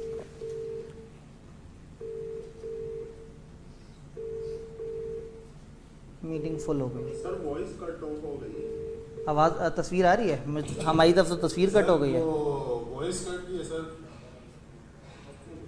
जी, वॉइस इधर से बात नहीं कर रहे। जी वो कुछ अच्छा लग रहा है सर, लेकिन वो नहीं दिख रहा स्लाइड्स। स्लाइड तो हमें भी नज़र नहीं आ रही। ये कल्ला भी बैठा कौन है? नहीं, कोशिशें जारी हैं।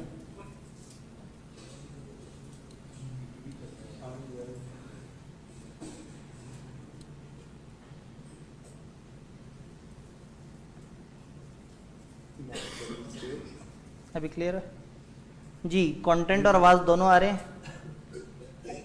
जी सर क्लियर। ठीक है, चलते हैं जी। तो हमने बात की कि एम्फेसिस ऑफ मैटर पैराग्राफ और अदर मैटर दोनों यूज़ करके आप यूज़र्स को एक तो वो फाइनेंशियल रिपोर्टिंग फ्रेमवर्क का स्पेशल पर्पस होना भी हाईलाइट कर सकते हैं, एंड एडिशनली अगर आपको मुनासिब लगे तो चूंकि ये स्पेशल पर्पस फ्रेमवर्क है तो ये शायद स्पेसिफिक यूज़र्स के लिए हो और मैनेजमेंट चाहती हो कि ये आम लोगों के पास ना जाए, तो फिर आप अपनी रिपोर्ट में भी यूज़र्स को बता सकते हैं कि भाई ये अकाउंट्स और ये जो ऑडिट रिपोर्ट है ये शराय आम नहीं है, ये स्पेसिफिक यूज़र्स के लिए, ये कॉमन लोगों के लिए नहीं है। तो आप उसमें उसकी डिस्ट्रीब्यूशन या उसके यूज़ के ऊपर एक नोट दे सकते हैं और आप उसके अंदर बता देंगे। जब भी 800, 805 या इन स्टैंडर्ड्स का जिक्र हो तो दिस इज़ इंपॉर्टेंट कि आप इसकी रिपोर्ट ज़रूर पढ़ें और इसकी रिपोर्ट में देखें कि क्या डिफरेंसेस हैं जो नॉर्मल रिपोर्ट से आ रहे होते हैं। 800 मैंने आपको बताया था छोटा सा स्टैंडर्ड था, उसने जो मेन फोकस किया है वो ये है कि आप स्पेशल पर्पस फ्रेमवर्क उसकी स्पेशलनेस के ऊपर बात करें, उसकी एक्सेप्टेंस के वक्त खास ख्याल रखें। इसका ये मतलब नहीं कि बस आपने इतना ही करना है, 200 से लेके 700 सीरीज पूरी फॉलो होगी। एडिशनली फ्रेमवर्क और ये जो यूज़र्स को अलर्ट करने वाली बातें हैं ये 800 ने हमें बताई। 805 थोड़ा सा दरमियाने साइज़ का स्टैंडर्ड है। अब इसमें हमारा जो अजम्पशंस है वो चेंज हो रही हैं। यहाँ सिंगल फाइनेंशियल स्टेटमेंट या specific elements of financial statement का जिक्र हो रहा है। नॉर्मल अजम्पशन क्या थी, पूरे फाइनेंशियल स्टेटमेंट्स का जनरल पर्पस फ्रेमवर्क के मुताबिक अकाउंट्स बने हुए होते हैं और ऑडिटर उनको ऑडिट करता है। 800 ने कहा था स्पेशल पर्पस फ्रेमवर्क होता है जिसके मुताबिक कंप्लीट फाइनेंशियल्स बने होते हैं।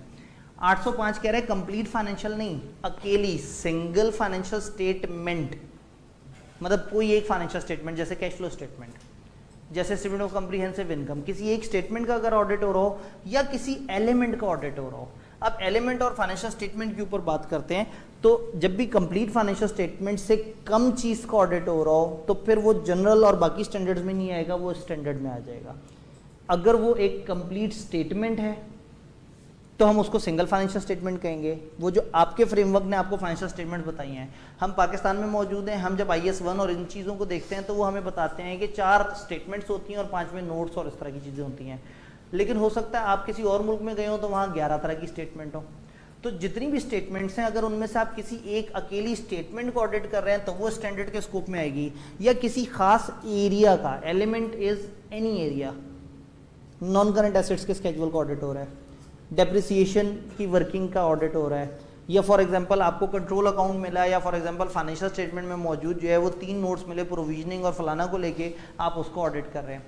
तो अगर पूरे फाइनेंशियल स्टेटमेंट्स का आपको ऑडिट ना मिले, किसी अकेली फाइनेंशियल स्टेटमेंट का मिल जाए, ये बात समझ आ रही है, या किसी स्पेसिफिक एलिमेंट का ऑडिट मिले, तो फिर ये स्टैंडर्ड आएगा और स्टैंडर्ड की अपनी कुछ छोटी छोटी सी एहतियातें हैं जो आएंगी। और फिर मसला तब आएगा जब पूरे फाइनेंशियल का ऑडिट भी आपके पास हो और किसी एरिया का ऑडिट भी आपके पास हो, तो फिर उसी तरह की खिचड़ी पकेगी जो थोड़ा सा पहले भी हमने पकाई थी। याद है हमारा एक झगड़ा भी पकाया है 805 के साथ जो लिंक होना था। एक्सेप्ट करते हुए आपने क्या ख्याल रखना है? एक्सेप्ट करते हुए ख्याल ये करना है कि अगर मैं इनका complete set of financial statement audit नहीं कर रहा तो क्या मुझे इनकी ये असाइनमेंट एक्सेप्ट करनी चाहिए? देखिए, अगर मैं complete set of financial statements का ऑडिट कर रहा हूँ तो फिर तो मैं पूरे फाइनेंशियल्स को देख रहा हूँ, फिर मेरा रिस्क असेसमेंट भी पूरी चल रही है, फिर एक एरिया का रिस्क मैं दूसरे एरिया पे भी अप्लाई कर रहा हूँ, फिर गोइंग कंसर्न की बातें भी सोच रहा हूँ। जब मुझे खाली एक स्टेटमेंट को ऑडिट करने को मिलेगा तो शायद उस अकेली स्टेटमेंट को ऑडिट करना शायद प्रैक्टिकली पॉसिबल नहीं है जब तक कि मैं पूरा ऑडिट ना कर लूँ। तो ऐसे में अगर मुझे कोई सिंगल ऑडिट मिला है तो मुझे ये देखना है कि क्या ये प्रैक्टिकेबल होगा या नहीं होगा। मुझे एंटिटी की, जब पूरा ऑडिट करता हूँ मैं एंटिटी की अंडरस्टैंडिंग लेता हूँ, 1 महीना तो उसी में लग जाता है। अब अगर मैं खाली कैश फ्लो स्टेटमेंट को ऑडिट करूँ और मुझे एंटिटी की अंडरस्टैंडिंग नहीं है तो क्या खाली कैश फ्लो का ऑडिट उस अंडरस्टैंडिंग के बगैर प्रैक्टिकल है या नहीं है? अगर प्रैक्टिकेबल है तो फिर मुझे एक्सेप्ट कर लेना चाहिए। और अगर मुझे लगता है कि नहीं मैं उसको तो अप्लाई नहीं कर सकूंगा, कई दफ़ा क्या होता है फ्रॉड निकलता है किसी और एरिया में, मगर उसकी वजह से रिस्क असेसमेंट बढ़ाते हैं तो किसी और एरिया में आप एक्सटेंड करते हैं तो आपको वहाँ पे भी मसले नजर आना शुरू हो जाते हैं। फिर रिलेटेड पार्टी ट्रांजैक्शन जब आपको सेल में ज़्यादा नजर आती है तो आप उसकी बेस पर रिलेटेड पार्टी से लिए हुए नॉन करंट एसेट्स और उनके ऊपर भी एतराज़ शुरू कर देते हैं। तो इस वक्त कंसर्न ये है कि क्या अकेली फाइनेंशियल स्टेटमेंट या किसी एरिया का ऑडिट एक्सेप्ट करते हुए प्रैक्टिकली कोई मसला तो नहीं आएगा? क्या मैं पूरे ऑडिट के साथ करूं तो ज़्यादा बेहतर है? अगर आपको पूरा ऑडिट भी मिला हुआ है और उसके साथ अकेले एरिया मिला हुआ है, ये तो सबसे बेस्ट सिचुएशन है। लेकिन अगर खाली एरिया मिला है तो अब मुझे थोड़ा सा एक्स्ट्रा अलर्ट होना होगा और मुझे देखना होगा कि खाली एरिया का ऑडिट करना क्या वाइबल भी है या नहीं, क्या मैं इसको सही से ऑडिट कर सकूंगा या नहीं कर सकूंगा। तो एक ये कंसिडरेशन हमें स्टैंडर्ड ने बताई। देन फाइनेंशियल रिपोर्टिंग फ्रेमवर्क की एक्सेप्टेबिलिटी कब होगी? जब वो यूजर्स को उनकी नीड पूरी कन्वे कर देंगे। अगर मुझे कहा जा रहा है कि ये कैश फ्लो स्टेटमेंट आपने इसका ऑडिट करना है तो मैं कहूँगा कौन सा फ्रेमवर्क है? उन्होंने कहा जी IS 7 या कोई ऐसा, तो मैं देखूंगा कि वो फ्रेमवर्क जो उन्होंने चूज़ किया उस इन्फॉर्मेशन को प्रेजेंट करने के लिए क्या वो यूजर्स को सफिशिएंटली उनकी नीड्स कवर करके दे रहा है। तो यहाँ फ्रेमवर्क बड़ा इंपॉर्टेंट है कि यूजर्स को क्या चाहिए, वो इन्फॉर्मेशन कितनी चाहिए और गिवन जो फ्रेमवर्क है उस इन्फॉर्मेशन को कितने अच्छे तरीके से बता रहा है। अब फर्ज करें प्रोविजन की कैलकुलेशन हो, क्लाइंट की एक प्रोविजन की कैलकुलेशन और आपसे कहा जा रहा है इसको ऑडिट करो, आपने कहा फ्रेमवर्क, उन्होंने कहा जी वो मुखर्जी की किताब है उसमें प्रोविजन के बड़े अच्छे अच्छे सवाल दिए हुए हैं, उसको देख लो, वहाँ से बड़े अच्छे तरीके से पता लग जाएगा। क्या वो फ्रेमवर्क इस प्रोफेशनल लेवल पे इस कंपनी के अकाउंट्स के एक कंपोनेंट को सही से वेरीफाई कर सकेगा? तो अगेन ये देखना बड़ा इंपॉर्टेंट है कि क्या यूजर्स की नीड पूरी हो रही है इनके फ्रेमवर्क से। और ये फ्रेमवर्क किस चीज़ का होगा? उस अकेली फाइनेंशियल स्टेटमेंट का या एनी एलिमेंट। एलिमेंट का फर्क समझ आ रहा है ना? Element is any area of that financial statement. तो अगर फाइनेंशियल का सिलेक्टेड एरिया है या एक सिंगल फाइनेंशियल स्टेटमेंट है तो उसके लिए शायद आपका फ्रेमवर्क थोड़ा सा डिफरेंट होगा और उस फ्रेमवर्क को आपको देखना होगा कि वो उन यूजर्स की उन नीड्स को कवर कर रहा है या नहीं कर रहा। 800 में हमने स्पेशल पर्पस फ्रेमवर्क की बात की थी, 805 में स्पेशल फ्रेमवर्क भी हो सकता है, जनरल फ्रेमवर्क भी हो सकता है, दोनों असम्पशन है। और स्टैंडर्ड के एंड पे दोनों तरह के फ्रेमवर्क्स के मुताबिक दी गई रिपोर्ट्स के पैटर्न का फर्क आपको नजर आएगा। तो जब भी कोई स्टैंडर्ड किया करें तो एंड पे नेक्जर देख लिया करें, कई दफ़ा उसके अंदर कुछ ऐसे फॉर्मेट्स होते हैं जिससे काफ़ी बेहतर गाइडेंस मिल जाती है। अब ISAs सारे के सारे अडॉप्ट होंगे या नहीं होंगे, इसके ऊपर हमने भी थोड़ी देर पहले डिबेट की थी। 570, 550। अब जाहिर है गोइंग कंसर्न तो एक ओवरऑल चीज़ है, ये ओवरऑल चीज़ें देखेंगे तो पता लगेंगे। मैं अगर खाली डेटर्स को ऑडिट करूं तो शायद इससे मुझे गोइंग कंसर्न का नहीं पता लगेगा, और खाली डेटर्स को ऑडिट करने से शायद मैं गोइंग कंसर्न के स्टैंडर्ड को भी अप्लाई नहीं कर सकता। और जब स्टैंडर्ड को अप्लाई नहीं कर सकता तो क्या इस सिचुएशन में जब ये एंटिटी गोइंग कंसर्न नहीं है और मैं खाली डेटर्स की बात कर रहा हूँ और कल कोई एंटिटी गोइंग कंसर्न ना हुई तो ये तो डेटर्स भी गलत हो जाएंगे। भाई जो 3-4 साल बाद के डेटर्स हैं, अगर गोइंग कंसर्न आउट हो गई तो मुझे उनको किस पे लेके आना पड़ेगा? करंट वैल्यू पे। और जो जिसने 3 साल बाद पैसे देने हैं, जब उसे पता लग जाएगा कि 3 महीने बाद एंटिटी बंद हो रही है, देगा पैसे? भाग जाएगा, प्रोविजन भी चेंज हो जाएगी। तो खाली डेटर्स को ऑडिट करूं तो गेम डिफरेंट है, और पूरी पिक्चर को जहन में रख के अब डेटर्स को देखूं तो गेम डिफरेंट है। तो अब अगेन ये चीज़ ज़रूरी हो जाएगी कि 550 की जो इम्प्लीकेशन है, 570 की जो इम्प्लीकेशन है, वो किस तरह से होंगे। फिर रिटर्न रिप्रेजेंटेशन वहाँ हम लेते थे पूरे फाइनेंशियल्स के ऊपर, यहाँ मैं वो सिलेक्टेड एरिया के ऊपर रिटर्न रिप्रेजेंटेशन ले रहा हूँ कि इस एरिया के ऊपर आप लिख के दे दें कि आपने ऑडिटर को सारी चीज़ें प्रोवाइड कर दी हैं।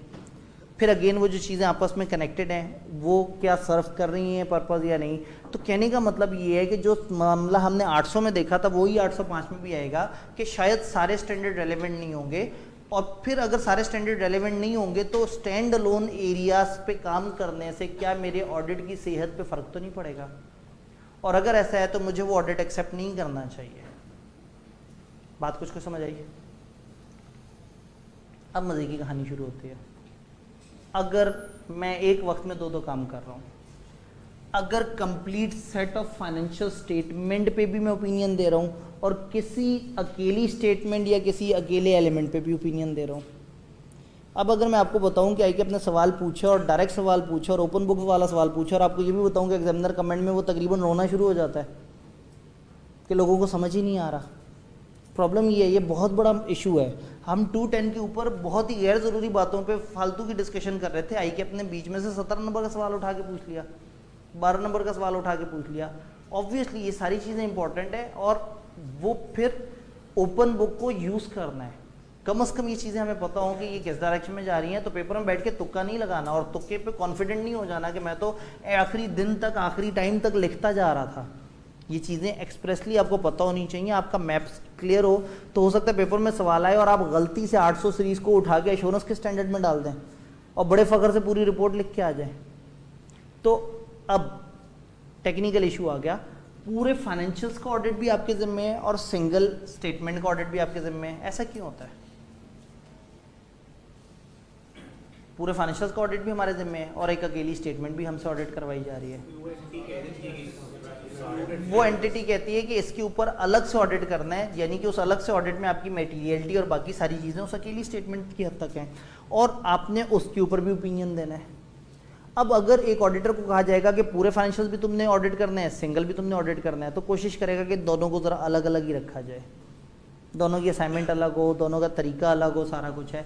लेकिन अगर आपको साइमल्टेनियस रिपोर्टिंग करनी है, complete set of financial statement भी मौजूद है और सिंगल स्टेटमेंट या एलिमेंट भी मौजूद है, तो अब क्या होगा, ऑडिटर कोशिश करेगा कि हर एंगेजमेंट पे सेपरेट ओपिनियन दे, चाहे रिपोर्टिंग दोनों पे इकट्ठे की जा रही है लेकिन ओपिनियन को सेग्रीगेट रखे। ऑडिटेड फाइनेंशियल स्टेटमेंट या एलिमेंट हो सकता है कंप्लीट फाइनेंशियल स्टेटमेंट्स के साथ प्रिंट हो। अब सोचें कि फाइनेंशियल स्टेटमेंट्स भी हैं, उसमें कैश फ्लो भी है और एक अलग से कैश फ्लो भी है। अब जब फाइनेंशियल स्टेटमेंट मौजूद है और उसमें कैश फ्लो मौजूद है तो दोबारा से कैश फ्लो की क्या ज़रूरत है? अगर दोबारा से कैश फ्लो नहीं डालेंगे और फाइनेंशियल स्टेटमेंट डालेंगे तो यूज़र को कैसे पता लगेगा कि ये सब्जेक्ट मैटर वो है जिस पे पूरा ऑडिट हुआ है और इसके बीच में से फलाना सब्जेक्ट मैटर है जिसका अकेले ऑडिट हुआ है? तो इस तरह की खिचड़ियाँ पक सकती हैं अगर एक वक्त में साइमल्टेनियसली रिपोर्टिंग है। तो if auditor conclude that presentation of single financial statement or element does not differentiate it sufficiently from complete set, auditor shall ask management to rectify the situation. वो उसको अलग करवाएगा। अगर फाइनेंशियल स्टेटमेंट में ही वो note दिया हुआ है जिसको आपने अलग से ऑडिट किया हुआ है तो वो नोट अलग से नजर आना चाहिए कि ये एक अलग चीज़ है, वो अलग चीज़ है, ये इसकी ऑडिट रिपोर्ट है, वो उसकी ऑडिट रिपोर्ट है, या ये ओपिनियन उस चीज़ के ऊपर और वो ओपिनियन उस चीज़ के ऊपर। तो आपकी कोशिश होगी कि मैनेजमेंट इसको डिफरेंशिएट करे, ऑडिटर अपनी ओपिनियन को सिंगल फाइनेंशियल स्टेटमेंट या एलिमेंट पे जो दे रहा है उसको डिफरेंशिएट करेगा जो complete set of financial statement है।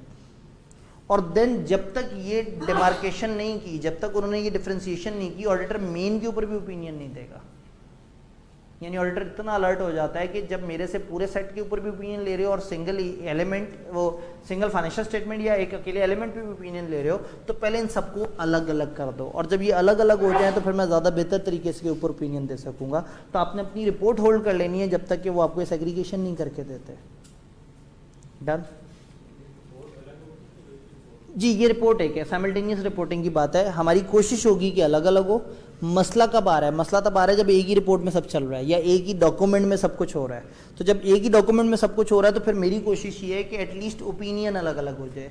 आइडियल सिचुएशन इज कि अलग अलग रिपोर्ट हो, टेंशन ही खत्म। ये होता है कि ये कह सकते हैं कि एनुअल रिपोर्ट उन्होंने इशू की है, उसमें फाइनेंशियल स्टेटमेंट्स भी आ रही हैं और जो उन्होंने स्पेसिफिक किसी एलिमेंट को ऑडिट करवाया वो भी आ रहा है। सपोज करते थे कैश फ्लो ही है जी, बिल्कुल ऐसे। उसको हम दो बार डिस्क्लोज करेंगे। एक बार उसको यूं करेंगे कि अदर इंफॉर्मेशन बना के बाहर निकाल दें फाइनेंशियल स्टेटमेंट से। एग्जैक्टली जो ओरिजिनल रिपोर्ट है ओरिजिनल रिपोर्ट है उसमें मेंशन कर देंगे कि हमारी फाइनेंशियल स्टेटमेंट यहाँ से यहाँ तक है, बाकी सारा अदर इन्फॉर्मेशन हम उस पर फिर हम 2 ओपिनियंस 2 रिपोर्ट्स इशू कर दें। एग्जैक्टली मैं यही कहना चाह रहा हूँ कि अगर आप दोनों पे साइमल्टेनियस रिपोर्टिंग कर रहे हैं और वो दोनों डॉक्यूमेंट्स इकट्ठे ही पब्लिश हो रहे हैं, तो देन आपको स्पेसिफिकली उसको अलग करवाना होगा, बजाय इसके कि आप एक जगह दिखा के कहेंगे मैं अपनी इंक बचाऊँ, मैं अपने पेजेस बचाऊँ, ऑलरेडी प्रिंट तो हुआ हुआ है। आप दोनों को सेग्रीगेट करके दिखाएंगे और फिर आपकी ओपिनियन वाज़ेह तरीके से बताएगी कि ये ओपिनियन कंप्लीट सेट के ऊपर है और ये ओपिनियन सिंगल एलिमेंट या सिंगल फाइनेंशियल स्टेटमेंट के ऊपर है।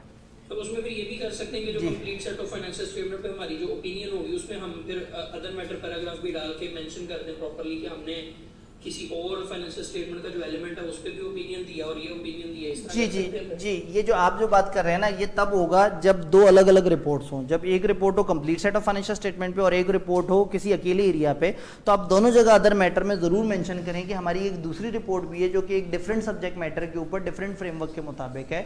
सेम रिपोर्ट के अंदर आप ऑब्वियसली जब उनको सेग्रीगेट करवा चुके हो तो आप अपने ओपिनियन के पोर्शन में ही आके उसको वाज़ेह तरीके से सेग्रीगेट कर देंगे। अगर वो आपसे 2 रिपोर्टें चाहते हैं तो वो साइमल्टेनियसली रिपोर्टिंग ना करवाते। सवाल याद रखिएगा आखिरी दिन के लिए जी। ठीक है सर। मतलब इससे ना सारे ऑफेंड होते हैं, मतलब आप अकेले नहीं है, ये इधर वाले आपको आके वहाँ कूट नहीं सकते, नहीं तो इनका बड़ा दिल कर रहा है कि आपको जो है ना, तो हाँ मतलब ये कि सवाल मैं आखिरी दिन मौजूद हूँगा इंशाल्लाह ताला, यकीन करें आप पहले भाग रहे होंगे जी। तो साइमल्टेनियसली रिपोर्टिंग का मकसद ही है कि ये इकट्ठे हो रहा है काम। अगर अलग अलग होगा तो फिर तो गेम बड़ी आसान है, फिर तो स्टैंडर्ड की पीछे वाली बातें फॉलो करेंगे। तो इस वक्त एक ही जगह पे ये रिपोर्टिंग हो रही है, तो ऑडिटर का मकसद है कि दोनों जो सब्जेक्ट मैटर है वो भी अलग अलग हो जाएं और मेरी ओपिनियन सफिशेंटली दोनों के ऊपर डिफरेंट तरीके से काम कर रही हो। अभी तो टेक्निकल बात शुरू ही नहीं की हमने, मॉडिफिकेशन, कहानी फंस गई। Auditor report on complete set of financial statements में मॉडिफिकेशन आ गई। मॉडिफिकेशन ओपिनियन की भी हो सकती है, अदर मॉडिफिकेशन भी हो सकती है। एक काम करते हैं, मॉडिफिकेशंस को 2 हिस्सों में डिवाइड कर लेते हैं। अगेन कोशिश करें जैसे ही कोई सवाल जहन में आए फ़ौरन से उसको लिख लें, यकीन करें उस दिन पूछेंगे बड़ा फ़ायदा होगा, सबको फ़ायदा होगा, क्योंकि इस वक्त सवाल अच्छे खासे आ सकते हैं अचानक से। 2 तरह की मॉडिफिकेशन, छोटी मॉडिफिकेशन मैं कह रहा हूँ क्वालिफाइड ओपिनियन को, एम्फेसिस ऑफ मैटर को और अदर मैटर को, यानी कि या तो आपकी रिपोर्ट में एम्फेसिस ऑफ मैटर या अदर मैटर पैराग्राफ डल जाए, या वो छोटी वाली मॉडिफाइड ओपिनियन हो। छोटी मॉडिफाइड ओपिनियन इस वक्त मेरा क्या ताल्लुक है, क्वालिफाइड। और दूसरी कैटेगरी में बनाऊंगा बड़ी वाली मॉडिफिकेशंस को। बड़ी मॉडिफिकेशन मैं कहूँगा एडवर्स और डिस्क्लेमर। तो इस वक्त इस स्लाइड पे मेरी अजम्पशन ये है कि main complete set of financial statement पे जो ऑडिट रिपोर्ट है उसके ऊपर हल्की वाली मॉडिफिकेशन डली हुई है। Complete set of financial statements हैं, उसमें डेटर्स के डिस्क्लोजर के ऊपर मैंने क्वालिफाइड ओपिनियन दे दी। उसी फाइनेंशियल स्टेटमेंट्स में के साथ इन्वेंट्री का एक एक्स्ट्रा नोट अटैच है जिसके ऊपर मैंने अलग से स्पेशल ऑडिट किया है। अब क्या मैं उस रिपोर्ट को भी क्वालिफाई करूं या ना करूं, ये डिपेंड करता है उसका उससे ताल्लुक कितना बनता है। यानी कि जब मेरी मेन रिपोर्ट में कोई छोटी मॉडिफिकेशन डली हुई है और मैंने इस टाइम पे for the purpose of ease ये कहा है कि छोटी वाली खराब ओपिनियन यानी क्वालिफाइड ओपिनियन और एम्फेसिस ऑफ मैटर या अदर मैटर पैराग्राफ मेन में डले हुए हों, तो क्या मुझे छोटे एरिया पे जिस पे मैं अब काम कर रहा हूँ उस पर भी वो चीज़ रेप्लिकेट करनी चाहिए? जवाब ये है कि अगर वो रेलेवेंट है तो रेप्लिकेट करनी चाहिए। अगर मेरे फाइनेंशियल स्टेटमेंट्स में डेटर्स की वजह से क्वालिफिकेशन डली हुई थी और मैं डेटर्स का ही अलग से ऑडिट कर रहा हूँ, या मेरी स्टेटमेंट ऑफ फाइनेंशियल पोजीशन का मैं ऑडिट कर रहा हूँ और उसके अंदर वही एरिया है जो मेन फाइनेंशियल में भी था और उधर भी मैंने क्वालिफिकेशन डाली थी, तो मुझे इधर भी अकॉर्डिंगली वही मॉडिफिकेशन ऐड करनी चाहिए। और अगर complete set of financial statements में सब कुछ साफ है और सिंगल फाइनेंशियल स्टेटमेंट में आप सोच रहे हैं कि मैं इस पर एडवर्स ओपिनियन दे दूँ या कुछ और, तो ये थोड़ा सा ट्रिकी हो जाएगा। अभी ज़रा एडवर्स और डिस्क्लेमर वाले केस को साइड पे रखते हैं। पहला केस ये है कि हमने देखना है कि अगर छोटी मोटी मॉडिफिकेशन डली हुई है तो हम देखेंगे कि उस मॉडिफिकेशन का वो जो कंप्लीट सेट पे, यानी अजम्पशन है कि कंप्लीट सेट पे मॉडिफिकेशन डली हुई है, उस कंप्लीट सेट की जो रिपोर्ट है उसका इम्पैक्ट क्या मेरे इस सिंगल एलिमेंट के ऊपर हो रहा है या नहीं हो रहा। अगर हो रहा है तो अकॉर्डिंगली मुझे वही वाली मॉडिफिकेशन ऐड कर देनी होगी। पॉइंट 2, अगर ऑडिटर कंक्लूड करता है कि एडवर्स ओपिनियन या disclaimer of opinion complete set of financial statement पे डला हुआ है, तो फिर क्या होगा? ISA 705 ने आपको मना कर दिया था। आपको याद होगा ISA 705 ने कहा था एक रिपोर्ट में बड़ी ओपिनियन और छोटी ओपिनियन इकट्ठे नहीं आ सकते। मगर उसने 2 एक्सेप्शन बताई थी। एक एक्सेप्शन बताई थी कि एक फाइनेंशियल स्टेटमेंट्स किसी और फ्रेमवर्क के मुताबिक बनी है, उसको वो दूसरे फ्रेमवर्क के मुताबिक बनी हुई है, एक फ्रेमवर्क के मुताबिक साफ और एक फ्रेमवर्क के मुताबिक ख़राब, आप ऐसा कर सकते हैं। दूसरी एक्सेप्शन उन्होंने बताई थी कि अगर complete set of financial statements पे आप फाइनेंशियल पोजीशन पे साफ ओपिनियन दे रहे हैं और किसी सिंगल स्टेटमेंट के ऊपर आपको सफिशिएंट एविडेंस ना मिलने की वजह से डिस्क्लेमर देना पड़ रहा है, तो दैट इज अलाउड। तो ये वाली चीज़ उसके साथ रिलेट हो जाएगी, हम उसके साथ कनेक्ट कर लेंगे। तो मैं इस इशू के ऊपर अभी बात नहीं कर रहा, मैं आगे जाके पहले अगले इशू पे बात करूंगा, फिर वापस पीछे आएंगे और देखेंगे कि हमारे माइंड में एक मैप बना या नहीं बना। तो अभी तक हमें एक बात पता लगी है कि छोटी मॉडिफिकेशन को रेप्लिकेट करना है अगर वो स्टिल रेलिवेंट हो उस एरिया में जिस एरिया में आप उसे देख रहे हैं। एक स्टेप आगे चलते हैं। Audit report on complete set of financial statement में हमने कहा कि मॉडिफिकेशन है। अब मॉडिफिकेशन जो है वो किस लेवल की है और इधर आप किस किस्म की ओपिनियन दे रहे हैं। अगर ऑडिटर इसको मुनासिब समझे कि वो किसी एलिमेंट पे साफ ओपिनियन दे दे जबकि टोटल के ऊपर ख़राब ओपिनियन है। कौन सी ख़राब है? अभी थोड़ी पहले हमने कहा था अगर एडवर्स या डिस्क्लेमर हो तो ISA 705 ने मना किया है। उसने कहा खबरदार, आपने अगर बड़े लेवल की ओपिनियन आपके पास मौजूद है तो छोटे लेवल की ओपिनियन नहीं देनी। मगर आप एक ऐसी पोजीशन पे पहुंच गए कि आप देख रहे हैं कि मुझे अनमॉडिफाइड ओपिनियन देनी है। अब एलिमेंट पे अनमॉडिफाइड ओपिनियन देने के बारे में सोच रहे हैं और टोटल फाइनेंशियल स्टेटमेंट्स एडवर्स या कुछ इस तरह से मामला है। तो अब क्या होगा?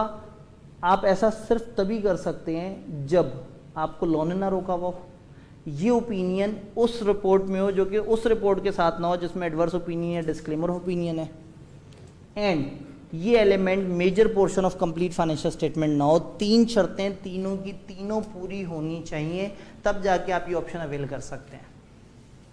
दोबारा से देखते हैं थोड़ा सा। अगर ऑडिटर ये समझता है कि अनमॉडिफाइड ओपिनियन दे किसी एलिमेंट पे जबकि मेन पे क्या हुआ है खराबी, बड़े वाली एडवर्स, या तो अगर बड़ा एडवर्स या डिस्क्लेमर है तो 705 ने कहा था खबरदार उसी रिपोर्ट में साफ ओपिनियन मत देना। तो इन्होंने वहां से एक वो पॉइंट निकाल लिया उसी रिपोर्ट वाला। उन्होंने कहा 3 शर्तें, एक तो लॉ ने मना ना किया हो, दूसरा वो रिपोर्ट और वो रिपोर्ट अलग अलग हो, और तीसरा वो एलिमेंट एक मेजर पोर्शन नहीं होना चाहिए, वो एक छोटा एलिमेंट होना चाहिए, वो एक सिग्निफिकेंट पोर्शन नहीं होना चाहिए। अगर ये तीनों शर्तें पूरी हो जाएं देन चाहे हमारे कंप्लीट सेट पे एडवर्स या डिस्क्लेमर भी हो, इवन देन हम एक छोटे एलिमेंट के ऊपर साफ ओपिनियन दे सकते हैं अगर ये तीनों की तीनों शर्तें पूरी हो जाएं।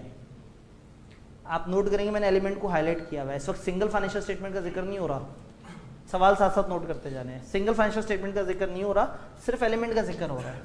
अब यही शर्तें लगाते हैं सिंगल फाइनेंशियल स्टेटमेंट पे। जरा सोचें, लॉ ने मना ना किया हो, ओके ठीक है, वो ओपिनियन और वो रिपोर्ट अलग अलग छाया हो रही हो, ठीक है, that element does not constitute a major portion of complete financial statement.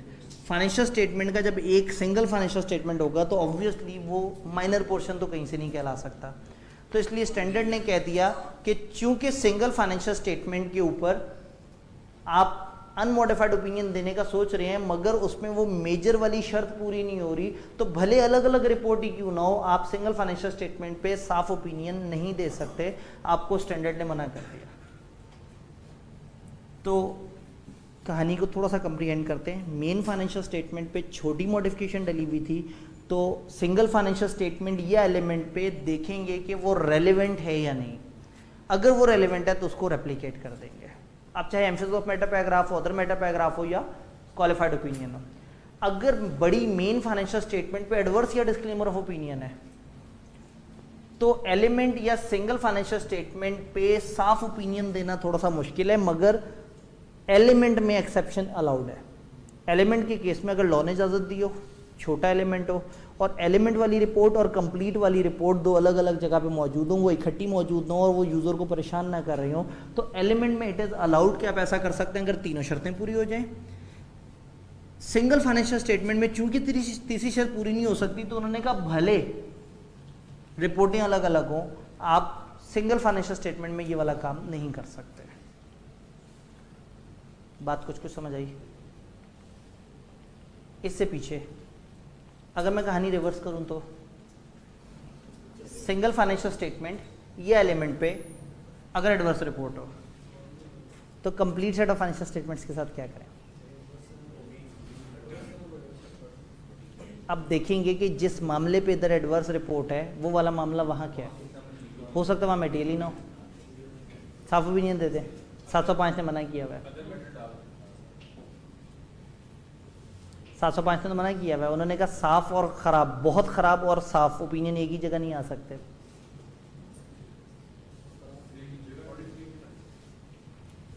क्या ऐसा अलाउड है कि एलिमेंट या सिंगल फाइनेंशियल स्टेटमेंट में बड़ी वाली मॉडिफिकेशन डली हुई हो और मेन फाइनेंशियल स्टेटमेंट साफ हो? कहीं तो होगा, कोई तो गुंजाइश होगी। वही एक्सेप्शन जिस पे जंग थी हमारी, एक ही सूरत में अलाउड है। नहीं, अगर ऑपरेशंस से रिलेटेड कोई सिंगल फाइनेंशियल स्टेटमेंट है और उसके ऊपर आप डिस्क्लेमर दे रहे हैं, सिर्फ डिस्क्लेमर, एडवर्स नहीं, और कंप्लीट फाइनेंशियल पोजीशन पे आपको कोई मसला नहीं है, सिर्फ ये वो एक्सेप्शन है जो अलाउड एक्सेप्शन है। तो इसका मतलब ये हुआ कि सिंगल फाइनेंशियल स्टेटमेंट या एलिमेंट पे एडवर्स या डिस्क्लेमर हो तो टोटल पे साफ होना एक ही रिपोर्ट में स्टैंडर्ड ने वैसे ही मना कर दिया। एक केस में अलाउड है कि अगर ये सिंगल फाइनेंशियल स्टेटमेंट ऑपरेशंस को डील करती हो, जैसे कैश फ्लोज, जैसे यूनिट्स की मूवमेंट या कुछ और इस तरह से, और कंप्लीट फाइनेंशियल स्टेटमेंट्स पे साफ ओपिनियन दे रहे हो, देन ये अलाउड है। डिस्क्लेमर के साथ अलाउड है, एडवर्स के साथ अलाउड नहीं है। तो मेरे ख्याल में किसी भी किस्म का सिनेरियो, जी सवाल आपने नोट कर लिया ना साथ साथ? जी लास्ट डे सवाल बड़ी गहराई से डिस्कस होगा। सिचुएशन थोड़ी सी समझ आ रही है? आप जब ज़रा ध्यान से पढ़ेंगे ना तो आपका एक पूरा मैप बन जाएगा, एक फ्लो चार्ट बन जाएगा।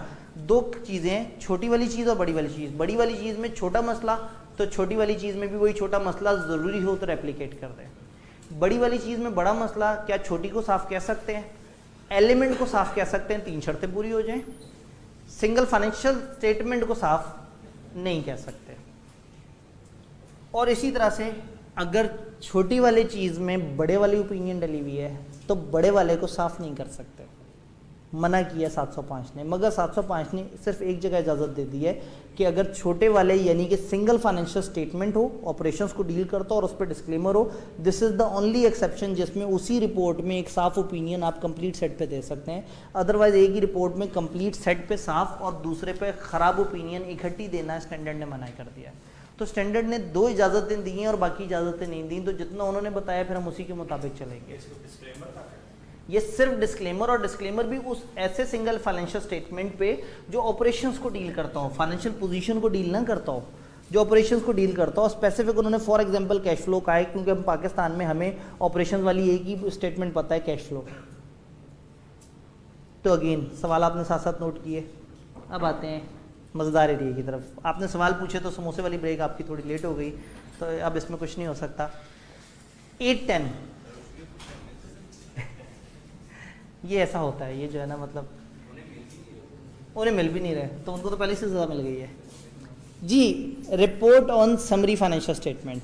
अब अगेन ऑल दो इस टाइम पे मेरे हर तबसरे आपको बहुत बुरे लग रहे होंगे क्योंकि समोसे बड़े करीब हैं, लेकिन समोसे की ऑफिशियल ब्रेक भी 8:20 पे होनी चाहिए। मतलब जो हमने पहले दिन डिसाइड किया था कि हम 5:30 के बजाय 5:35 पे इकट्ठे होंगे, तो हमारी ब्रेक 5 मिनट आगे गई और उसके बाद थोड़ा बहुत एडजस्टमेंट एक इंपॉर्टेंट एरिया के लिए। 8-10 आई कैप को 8-10 सबसे ज़्यादा पसंद है इन तीनों में। समरी फाइनेंशियल स्टेटमेंट, यहाँ गेम ही बिल्कुल डिफरेंट है। एक कंपनी, अब इसका स्कोप समझना बड़ा ज़रूरी है। स्कोप समझ आ गया तो स्टैंडर्ड बहुत आसान है। एक कंपनी के अकाउंट्स बने हुए, उन अकाउंट्स का ऑडिट भी हुआ हुआ है, उस कंपनी को अपने अकाउंट्स की समरी भेजनी है। फॉर एग्जांपल अपने हेड ऑफिस, अकाउंट्स बनाए आपने, फ़र्ज़ करें 50 सफ़े के, समरी शायद उन्होंने 20 सफ़े की बनानी है या 15 सफ़े की बनानी है और अपने हेड ऑफिस को भेजनी है। ऑडिटर भाई को बुला के कहते हैं यार ये ज़रा समरी है, इसको ऑडिट कर दो। अब समरी को ऑडिट करने का क्या मतलब हुआ? समरी में तो नॉन करंट एसेट्स भी आ रहे होंगे, डेटर्स भी आ रहे होंगे, क्रेडिटर्स भी आ रहे होंगे। तो इस टाइम पे जब वो ऑडिटर से कह रहे हैं ना समरी को ऑडिट करो, तो वो ये नहीं कह रहे कि बताओ ये समरी फाइनेंशियल स्टेटमेंट में दी गई information true and fair view दे रही है नहीं दे रही। वो ऑडिटर से कह रहे हैं कि वो जो मेन फाइनेंशियल स्टेटमेंट से हमने समरी बनाई है, तुम बताओ हमारे मेन फाइनेंशियल स्टेटमेंट से हमने जिस क्राइटेरिया के मुताबिक समरी एक्सट्रैक्ट की है वो सही बनी हुई है या नहीं बनी हुई है।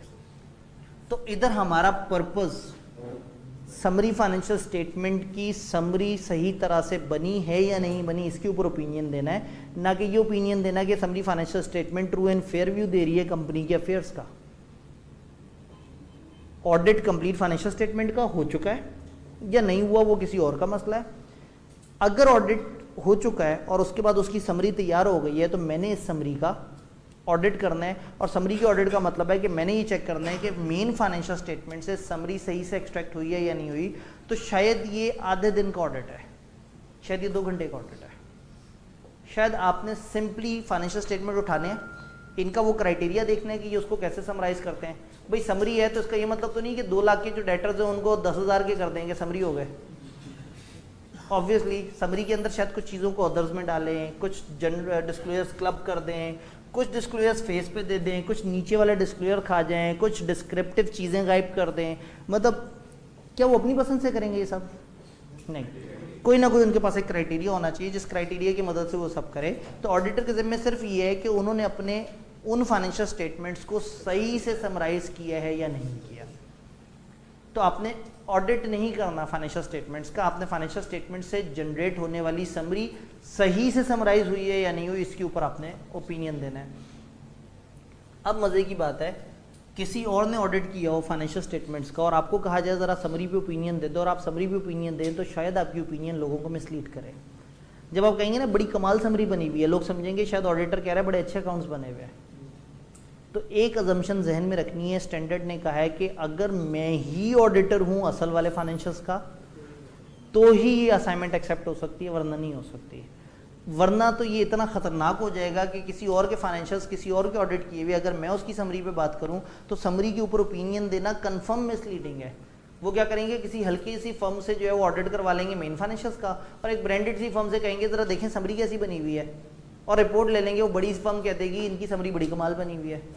ये वो वाली स्टेटमेंट उठा के अपने यूजर्स को दिखाएंगे कि देखो बड़ी फर्म ने कहा है कि हमारे ये अकाउंट जो आपको हमने समरी अकाउंट दिए हैं बड़े कमाल बने हुए हैं।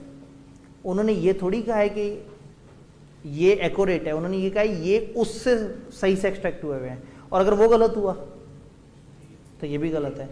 तो ये अजम्पशन है कि हम तभी असाइनमेंट एक्सेप्ट करेंगे जब कंप्लीट सेट का ऑडिट हमारे पास हो, तो ही हम समराइज फाइनेंशियल स्टेटमेंट्स के ऑडिट को एक्सेप्ट करेंगे। क्या ये कहानी समझ आई? मेन फाइनेंशियल से जनरेट हुए में summary financial statement, main financials के ऊपर एक मेन ऑडिट रिपोर्ट है और समरी फाइनेंशियल स्टेटमेंट्स के ऊपर समरी ऑडिट रिपोर्ट है। और समरी ऑडिट रिपोर्ट का स्कोप ये नहीं है कि एक्यूरेसी है, उसका स्कोप ये है कि ये अकाउंट्स की समरी बड़ी कमाल हुई हुई है और यहाँ फ्रेमवर्क एक क्राइटेरिया है जिसकी मदद से समराइज किया गया है। अब हमारे लिए ज़िंदगी बड़ी आसान हो जाएगी। समरी फाइनेंशियल स्टेटमेंट वो historical financial information that is derived from financial statement but contain less detail than financial statement.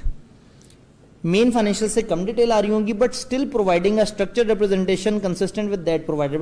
दिखने में फाइनेंशियल स्टेटमेंट जैसी चीज़ होगी बट उसमें डिटेल्स कम आएंगी। जैसे मैंने कहा 50 सफ़े के बजाय 20 सफ़े हो जाएंगे, डिस्क्लोजर थोड़े से कम हो जाएंगे, बट दिखने में वो तकरीबन फाइनेंशियल स्टेटमेंट जैसी चीज़ होगी। तो समरी का मतलब ये नहीं है कि आपने अमाउंट्स को शॉर्ट कर देना है। समरी का मतलब है आपने कोई क्राइटेरिया अप्लाई करके शायद अमाउंट्स इन मिलियन ले आना है, शायद डिस्क्लोजर थोड़े शॉर्ट कर देने हैं, शायद 2-3 चीज़ों को क्लब करके अदर्स बना के कह देना है। अब पता नहीं क्या कुछ करना है, वो क्राइटेरिया बताएगा।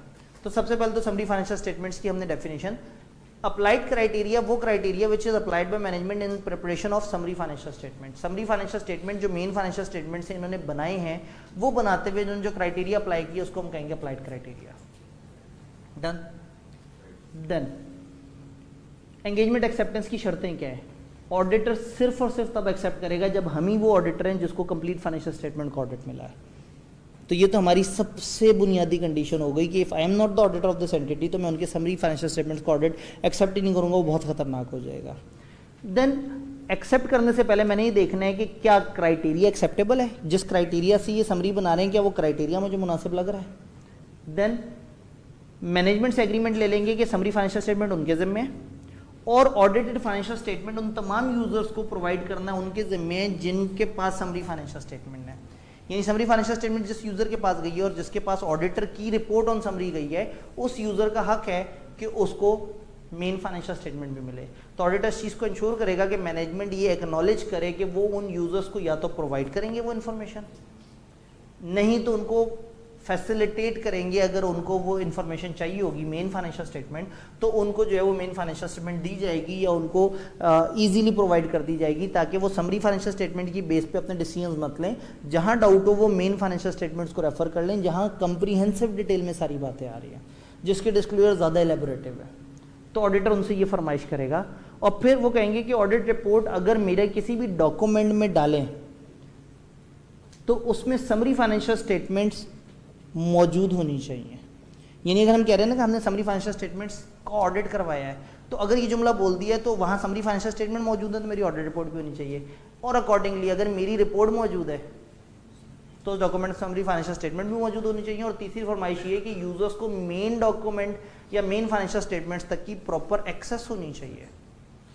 और ऑडिटर उनके साथ एग्री करेगा कि समरी फाइनेंशियल स्टेटमेंट पे मैं इस टाइप की ओपिनियन दूंगा। उन्हें पहले बता देना जरूरी है कि भाई ये वो वाली ओपिनियन नहीं होगी कि अकाउंट्स अच्छे बने हुए हैं। ये ओपिनियन ये होगी कि आपके अकाउंट्स आपकी समरी आपके अकाउंट्स को कमाल समराइज कर रहे हैं। तो यहाँ आपने ओपिनियन समरी की देनी है कि उन्होंने समराइज सही से किया या नहीं किया।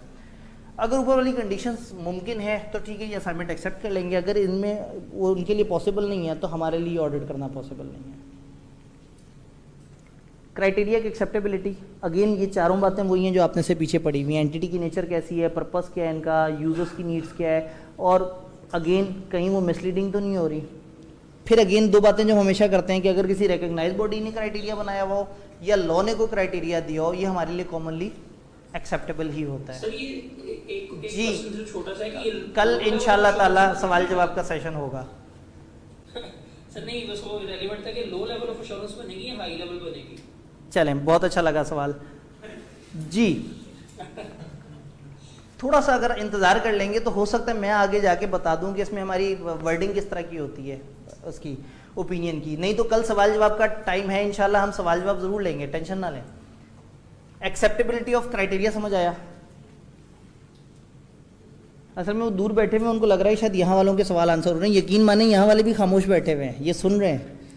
तो आप टेंशन ना लें, आप दूर नहीं हैं, आप हमसे करीब हैं, लेकिन सही टाइम पे करीब हो।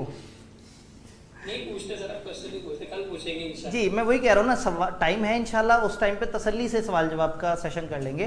क्राइटेरिया की एक्सेप्टेबिलिटी पे हमने बात की थी। अब क्राइटेरिया एक्सेप्टेबल होने के लिए आपने पहले तो वो 4 बेसिक बातें देखी, फिर हमने देखा लॉ ने बताया हुआ है, ओके काबिल कबूल है, रिकग्नाइज बॉडी ने बताया तो भी काबिल कबूल है। अब अगर कोई क्राइटेरिया है ही नहीं, ना लॉ ने बताया ना कुछ और, तो हो सकता है मैनेजमेंट क्राइटेरिया बना ले। अब मैनेजमेंट तो कुछ भी क्राइटेरिया बना देगी, मेरे लिए एक्सेप्टेबल कब होगा? तो स्टैंडर्ड ने कहा आपके लिए वो क्राइटेरिया तब एक्सेप्टेबल होगा जब उसमें ये फीचर्स मौजूद हों। क्या फीचर्स हों? जब वो क्राइटेरिया के मुताबिक बने हुए समरी फाइनेंशियल स्टेटमेंट प्रॉपर तरीके से बताएंगे कि ये समरी फाइनेंशियल स्टेटमेंट है। फिर वो बताएं मेन ऑडिटेड फाइनेंशियल स्टेटमेंट्स कौन से हैं, यानी कि ये summary financial statement prepared from audited financial statement for year ended फलाना। तो क्राइटेरिया ऐसा हो जो फाइनेंशियल स्टेटमेंट को इस तरह का टैग दे, क्लियरली डिस्क्राइब करे कि ऑडिटेड फाइनेंशियल स्टेटमेंट्स कहाँ से अवेलेबल होंगे, क्लियरली बताए कि वो कौन सा क्राइटेरिया है, और वो क्राइटेरिया ऐसा हो कि जिससे बने हुए फाइनेंशियल स्टेटमेंट्स को अगर रिवर्स वर्किंग करके मेन तक लाना हो या मेन से यहाँ तक आके देखना हो तो हम उसको रिकैलकुलेट करके देख सकते हो। मतलब उसमें कोई अजीबोगरीब सी साइंस ना हो, वो कम से कम मैथमेटिकली रिवर्केबल होना चाहिए। अगर वाकई ही उसको रिकैलकुलेट कर सकते हैं उस इन्फॉर्मेशन को, और देन उसमें इंफॉर्मेशन यूजर्स के लिए इस तरह से लिखी हुई हो कि उसमें एग्रीगेशन या डिसएग्रीगेशन गलत तरीके से ना हो। मतलब दो चीज़ें जिनको क्लब करना ज़रूरी नहीं है, बिला वजह क्लब कर दिया तो शायद हमें बुरा लगेगा। तो ये चीज़ इंपॉर्टेंट है कि जो उनका क्राइटेरिया, उस क्राइटेरिया को देखें कि वो क्राइटेरिया क्या यूजर्स तक इन्फॉर्मेशन प्रॉपर पहुंचा रहा है, क्या वो क्राइटेरिया इन फाइनेंशियल स्टेटमेंट को सही नाम दे रहा है, क्या वो बता रहा है कि ये फाइनेंशियल्स कहाँ से ड्राइव हुए हैं, और क्या वो ऑडिटेड फाइनेंशियल स्टेटमेंट्स कहाँ से मिल सकते हैं इसके बारे में बता रहा है। अगर उनके क्राइटेरिया में ये फीचर्स मिल गए तो मेरे लिए काबिल कबूल है वो क्राइटेरिया। इसी तरह से ऑडिटर ऑडिट करते हुए भी ध्यान रखेगा कि किस तरह से ये चीज़ें हैं। आइए अपने एक दफ़ा बड़ा मज़े का सवाल पूछा, उसने कहा कि जी आप कई दफ़ा सबरी पे जब ऑडिट करते हैं तो क्या रिस्क हैं, क्या मसलो मसाइल है। स्टैंडर्ड में कहीं भी मसलो मसाइल नहीं लिखे हुए, लेकिन ये सारे मसलो मसाइल ही तो हैं, ये सारे वही खौफ तो हैं जिनको ऑडिटर कवर करना चाह रहा है। तो बेसिकली इन्हीं पॉइंट्स को रिवर्स करना था, बताना था कि ये चीज़ें वो खौफ होती हैं जिसको कवर करने के लिए ये स्टैंडर्ड हमें बताता है कि आपने क्या करना है और किस तरह से करना है। प्रोसीजर्स की नेचर, अब आपने प्रोसीजर्स क्या लगाने हैं? प्रोसीजर बड़े सीधे से हैं, आपने देखना है कि क्या समरी फाइनेंशियल स्टेटमेंट क्राइटेरिया के मुताबिक सही से बने हुए हैं, और समरी फाइनेंशियल स्टेटमेंट्स के साथ अगर ऑडिटेड फाइनेंशियल स्टेटमेंट नहीं है तो क्या क्लियरली पता लग रहा है कि वो कहाँ से अवेलेबल होंगे? वही बात, एक ही बात को काफ़ी ज़्यादा दफ़ा रिपीट किया जा रहा है। और क्या उनको बगैर डिफ़िकल्टी की ये सारी चीज़ें मिल रही हैं या नहीं मिल रही हैं? क्या फाइनेंशियल में ये चीज़ नज़र आ रही है कि कहाँ से मिल सकते हैं, किस तरह से मिल सकते हैं? यानी कि वही बातें जो से पीछे हमने बात की थी, हम कंफर्म करेंगे कि क्या उसमें वो चीज़ मौजूद है या नहीं। अब भाई का सवाल, ओपिनियन की फॉर्म किस तरह की होगी? अब आप या ओपिनियन क्या देंगे? हम इनमें से कोई एक जुमला इस्तेमाल करेंगे, summary financial statement are consistent in all material respect with audited financial statement in accordance with applicable criteria. या summary financial statement are a fair summary. आपको याद है 2 तरह के क्राइटेरियाज हो सकते हैं, फेयर प्रेजेंटेशन और कंप्लायंस। तो अगर कंप्लायंस है तो हम कहेंगे ये summary financial statement in all material respect audited financial statement के साथ कंसिस्टेंट है। और इधर हम बात करें summary are a fair summary of audited financial statement accordance with this. अल्फाज से साफ जाहिर है कि हम पॉजिटिव एश्योरेंस दे रहे हैं, हम लिमिटेड एश्योरेंस नहीं दे रहे, हम नेगेटिव एश्योरेंस नहीं दे रहे। लेकिन आगे जाके हम देखेंगे कुछ और स्टैंडर्ड्स में हमें सिम्पटिव अल्फाज नजर आएंगे। यहाँ बड़ी सीधी सी बात है, आप क्यों डरें? आप ये थोड़ी कह रहे अकाउंट सही हैं, आप कह रहे हैं ये अकाउंट्स से ये समरी बड़ी अच्छी बनी हुई है, ये समरी उस अकाउंट्स की कमाल समरी बनी हुई है। तो यहाँ पे आपकी टोन पॉजिटिव है, ये अच्छे बने हुए हैं इन माय ओपिनियन, या ये उसके मुताबिक सही से बने हुए हैं। लॉ या रेगुलेशन अगर डिफरेंट वर्डिंग सजेस्ट करे तो ये वाली बात आपने पहले 700 वगैरह में भी देखी हुई है कि अगर डिफरेंट वर्डिंग हो, 210 में भी देखा है। तो फिर हम देखते हैं कि क्या यूज़र मिसलीड तो नहीं हो जाएंगे मेरे अल्फाज से? अल्फाज से मिसलीड हो जाएंगे तो क्या मैं डिफरेंट तरह के वर्डिंग यूज़ करके एडिशनल एक्सप्लेनेशन देके लोगों की मिसअंडरस्टैंडिंग ख़त्म कर सकता हूँ? यानी अब 8-10 में ये वाली बात तकरीबन वही है, मोर और लेस, जो से पीछे हमने पढ़ा हुआ है कि अगर रिपोर्ट की वर्डिंग सजेस्ट करें तो ये वाली वर्डिंग क्या इस लेवल की तो नहीं कि उसके बाद मुझे कोई नोट डाल के एक्सप्लेन करना पड़े।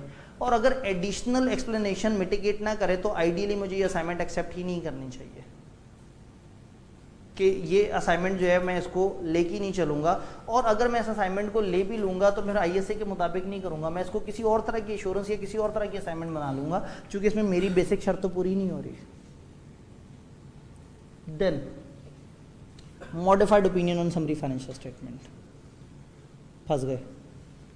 ओपिनियन चेंज करने का, अगर समरी फाइनेंशियल स्टेटमेंट कंसिस्टेंट नहीं है इन ऑल मटेरियल रिस्पेक्ट, तो चाहे इशू मटेरियल लेवल का या परवेसिव लेवल का, आप हमेशा एडवर्स ओपिनियन देंगे।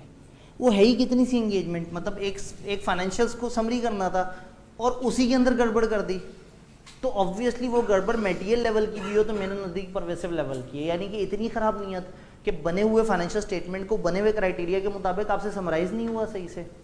तो यहाँ मटेरियल इशू हो या परवेसिव इशू हो, अगर आप मॉडिफाइड ओपिनियन देना चाह रहे हैं तो यहाँ क्वालिफाइड का ऑप्शन ही नहीं है, आप डायरेक्टली एडवर्स ओपिनियन दे देंगे।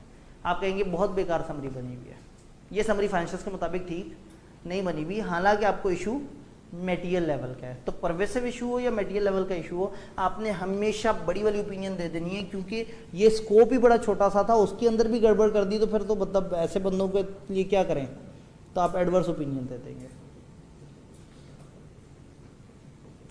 सब्सिक्वेंट इवेंट, ऑडिटर की रिपोर्ट और वो सारा कुछ है। ऑडिट की रिपोर्ट आई, ऑडिटर की रिपोर्ट ने अपनी रिपोर्ट में सब्सिक्वेंट इवेंट्स को कवर किया। समरी फाइनेंशियल स्टेटमेंट्स में क्या सब्सिक्वेंट इवेंट एडजस्ट हुए हुए हैं? और अगर नहीं हुए हुए तो आप उनसे कहेंगे इसको एडजस्ट करें, क्योंकि मैंने जो ऑडिट रिपोर्ट दी है वो सब्सिक्वेंट इवेंट्स समेत दी है फाइनेंशियल्स पे, तो मैं जिन फाइनेंशियल्स की समरी पे रिपोर्ट दूंगा वो फाइनेंशियल्स में भी सब्सिक्वेंट इवेंट वाला एडजस्टमेंट होनी चाहिए। और ऐसे में मेरी समरी फाइनेंशियल स्टेटमेंट्स के ऊपर जो ऑडिट रिपोर्ट है उसकी डेट कभी भी फाइनेंशियल स्टेटमेंट्स के ऊपर जो रिपोर्ट है उससे पीछे नहीं होनी चाहिए। और अगर कोई सब्सिक्वेंट इवेंट आ गया तो पहले सब्सिक्वेंट इवेंट को मेन में एडजस्ट करवाना होगा, फिर उस पर रिपोर्ट देनी होगी, फिर समरी में एडजस्ट करवाना होगा, समरी पर रिपोर्ट देनी होगी। तो जब भी सब्सिक्वेंट इवेंट आएगा तो आपने मेन और समरी दोनों जगह उसकी एडजस्टमेंट करवानी है, 560 प्रॉपर तरीके से अप्लाई करना है। Audit report summary financial statements में उसके एलिमेंट्स क्या हैं? अगेन एक टाइटल, ये बात हमें हमेशा से पता है, एड्रेसी ये भी हमें पता है। तीसरी चीज़ आइडेंटिफाई करेंगे समरी फाइनेंशियल स्टेटमेंट और इंक्लूडिंग टाइटल बताएंगे हर स्टेटमेंट का, और फिर आप ऑडिटेड फाइनेंशियल स्टेटमेंट भी आइडेंटिफाई करेंगे। यानी आप कहेंगे ये समरी फाइनेंशियल स्टेटमेंट है और ये ऑडिटेड फाइनेंशियल स्टेटमेंट। ये बातें थोड़ी सी अलग हैं, ये अभी तक हमने रिपोर्ट में इस तरह से नहीं। फिर एक क्लियर एक्सप्रेशन ऑफ ओपिनियन होगा, एक ऐसी ओपिनियन जो वाज़ेह तरीके से बता रहा होगा कि आप समरी पे मुत्तफिक हैं या नहीं। देन स्टेटमेंट के summary financial statement do not contain all disclosure required by financial reporting framework applied in preparation audit financial and that reading summary financial statement is not a substitute for reading the audited financial statement. साफ report के अंदर भी आप users को बता रहे हैं कि भाई ये समरी है, समरी का मतलब समरी होता है, समरी को पढ़ के ओपिनियन नहीं बनाने, ये समरी कभी भी मेन फाइनेंशियल्स का सब्स्टिट्यूट नहीं है। और इसी तरह से अगर सब्सिक्वेंट इवेंट या डेट ऑफ रिपोर्ट में थोड़ा सा फर्क हो, रिपोर्ट की डेट्स, ऑडिट रिपोर्ट की डेट और समरी रिपोर्ट की डेट में फर्स्ट करें 10 दिन का फर्क है, तो आप यूजर्स को बताएंगे कि मेरी ऑडिट रिपोर्ट जो है जिस वक्त की बनी हुई है, मैंने समरी फाइनेंशियल स्टेटमेंट उसी वक्त के बने हुए अकाउंट्स का वो किया है, इसमें सब्सिक्वेंट इवेंट्स का इम्पैक्ट शामिल नहीं है। भाई देखें आपकी डेट ऑफ ऑडिट रिपोर्ट 10 अक्टूबर की और समरी की डेट है नवंबर, तो हो सकता है लोग ये समझें कि समरी वाले में शायद सब्सिक्वेंट इवेंट डालनी हो। तो अगर आपने डालने होंगे सब्सिक्वेंट इवेंट तो इसमें नहीं डालेंगे, आप पहले मेन में डलवाएंगे और उसको अमेंड करवाएंगे। तो इस चीज़ को आपने क्लैरिफाई करना है यहाँ पे कि ये इस तरह से है। देन इसके अंदर अगर हम कंटेंट्स की बात करें तो मैनेजमेंट की जिम्मेदारी क्या थी समरी के बारे में कि वो क्राइटेरिया के मुताबिक बनाएंगे, और मेरी जिम्मेदारी थी कि मैंने ओपिनियन देना था इस स्टैंडर्ड के मुताबिक प्रोसीजर्स लगा के आपको। तो फिर एंड पे क्लोजिंग, सिग्नेचर, डेट, एड्रेस और इस तरह की चीज़ें आ जाती हैं। और समरी पे आपने तब तक डेट नहीं डालनी जब तक कि आपकी मेन फाइनेंशियल्स के ऊपर डेट ना डल गई हो, और अगर मेन फाइनेंशियल्स में अमेंडमेंट है तो जब तक अमेंडेड फाइनेंशियल्स के ऊपर अमेंडेड रिपोर्ट पे डेट नहीं डल गई तब तक आपने इस पर डेट नहीं डालनी। बात समझ आ रही है? सबसे टेक्निकल वाला ये है, लेकिन अगर कॉन्सेप्ट समझ आ जाए तो ज़्यादा मुश्किल नहीं है, और आई के सबसे ज़्यादा पसंद भी यही है। आखिरी थोड़ी सी बातें, मतलब अगर आप ज़्यादा परेशान नहीं बैठे हुए, खैर अभी तो इतनी जल्दी तो नहीं परेशान होते आप। एलिमेंट्स, अगर इसके यूज़ पे रिस्ट्रिक्शन है, देखिए समरी फाइनेंशियल स्टेटमेंट आम लोगों के लिए थोड़ी होती है, हो सकता है कुछ खास यूजर्स के लिए बनी हुई हो। तो अगेन अगर ये खास यूजर्स के लिए है तो इसके साथ वही स्पेशल पर्पस फ्रेमवर्क वाला काम करेंगे कि यूजर्स को अलर्ट कर देंगे कि ये खास लोगों के लिए है। Qualified opinion, emphasis of matter, other matter paragraph. लो जी, अगर ऑडिटर इज सेटिस्फाइड कि समरी फाइनेंशियल स्टेटमेंट में अनमॉडिफाइड ओपिनियन आनी है, जबकि मेन फाइनेंशियल स्टेटमेंट में qualified opinion, emphasis of matter paragraph या अदर मैटर पैराग्राफ है। एक मिनट, मैं क्या बात कर रहा हूँ? बात बड़ी अजीब सी हो रही है। मेन फाइनेंशियल स्टेटमेंट पे क्वालिफिकेशन डली हुई है, या एम्फेसिस ऑफ मैटर पैराग्राफ डला हुआ है, या अदर मैटर, वो जिसको मैंने आज छोटी वाली मॉडिफिकेशन कहा, और समरी साफ है। ये कैसे हो सकता है कि समरी साफ हो? भाई देखिए ना, उन्होंने सेल्स 10 लाख के बजाय 7 लाख की दिखाई मेन पे, मैं नाराज होके उनको कह दिया आपके अकाउंट्स झूठे बने हुए, झूठे बने हुए। मेन अकाउंट्स में 7 लाख की सेल है जो झूठी है। मेन अकाउंट्स को पकड़ के बड़े खूबसूरत तरीके से समराइज करके 7 लाख को लिख दिया 700 और ऊपर लिख दिया रुपीज इन 1000। समरी तो बड़ी मजे की बनी हुई है। समरी फाइनेंशियल स्टेटमेंट्स, जिन फाइनेंशियल स्टेटमेंट से एक्सट्रैक्ट हुए हैं वो कमाल एक्सट्रैक्ट हुए हैं और बड़ी अच्छी समरी बनी है। हाँ, समरी फाइनेंशियल स्टेटमेंट ठीक है या नहीं ये एक अलग बात है, और इसके ऊपर मैंने ओपिनियन देनी नहीं है। फंस गया ऑडिटर, मेन फाइनेंशियल गलत है और इसको साफ कहना पड़ रहा है। तो स्टैंडर्ड ने कहा अगर इस तरह की मामला हो तो फिर आपने क्या करना है, state that auditor report and audited financial statement contain modification and describe the basis for such modification audit report and the effect thereof on summary financial statement. वहाँ सेल्स के ऊपर क्वालिफिकेशन डली थी, समरी फाइनेंशियल स्टेटमेंट्स के ऊपर मैं कह दूं कि मुझे समरी पे कोई मसला नहीं है, summary financial statement main financial statement से बड़ी अच्छी ड्राइव हुई है। हाँ, जो मेन फाइनेंशियल स्टेटमेंट्स हैं उनके ऊपर मेरी जो मेन रिपोर्ट है वो क्वालिफाइड है, चूंकि इनकी सेल्स में 3 लाख का मसला था, वही मसला यहाँ की समरी में भी 3 लाख रुपए पे है। तो मेन फाइनेंशियल स्टेटमेंट्स में अगर छोटी मॉडिफिकेशन डली हुई है तो समरी इवन देन साफ ओपिनियन दे सकती है, बट आपको एक्सप्रेसली बताना पड़ेगा कि मेन में क्या मसला था और उस मेन के उस मसले का यहाँ समरी पे इम्पैक्ट कितना है।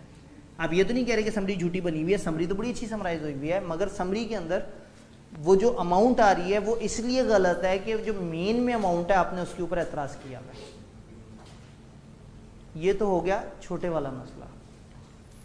अगर मसला हो बड़े वाला, अगर मेन फाइनेंशियल स्टेटमेंट्स पे एडवर्स ओपिनियन डली हुई है या डिस्क्लेमर डला हुआ है और समरी बहुत कमाल बनी हुई है,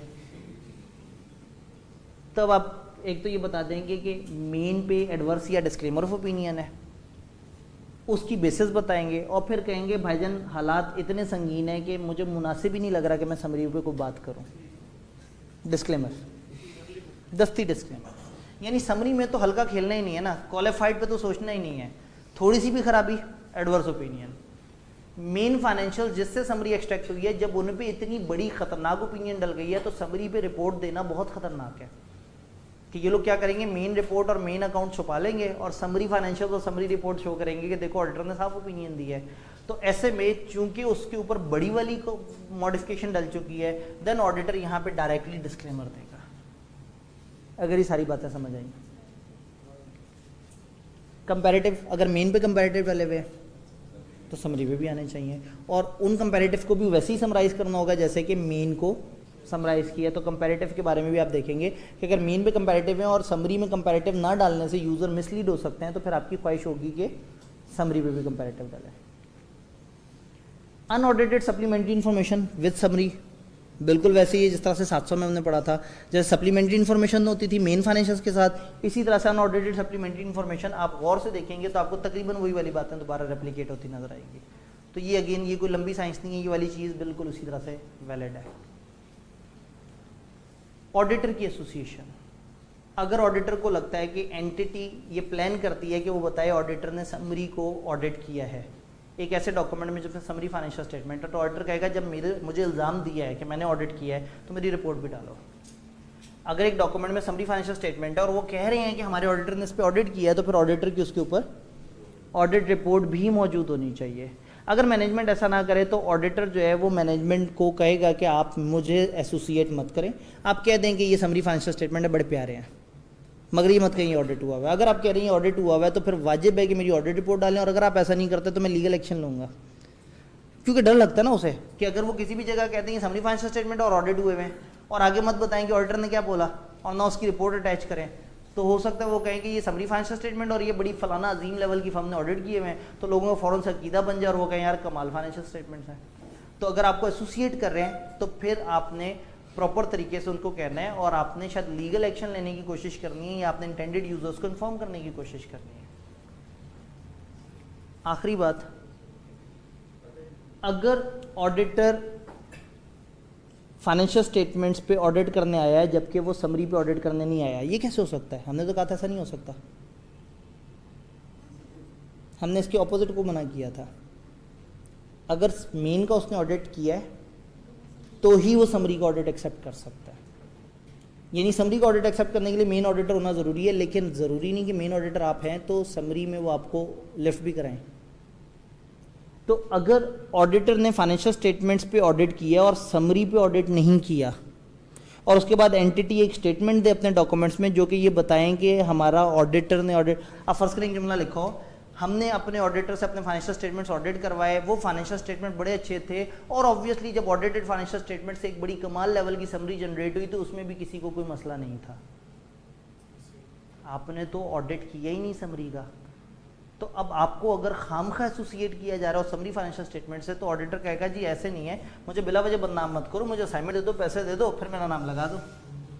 तो अगेन अगर आपने ऑडिट नहीं किया समरी का और आपको एसोसिएट कर रहे हैं और उनके जुमले से फील आ रही है कि जैसे समरी भी ऑडिट है, तो आप कहेंगे या तो जुमला चेंज करें, नहीं तो मेरे से ऑडिट करवाएं, फिर भले इस तरह का जुमला लिखें, मुझे ज़्यादा दुख नहीं होगा।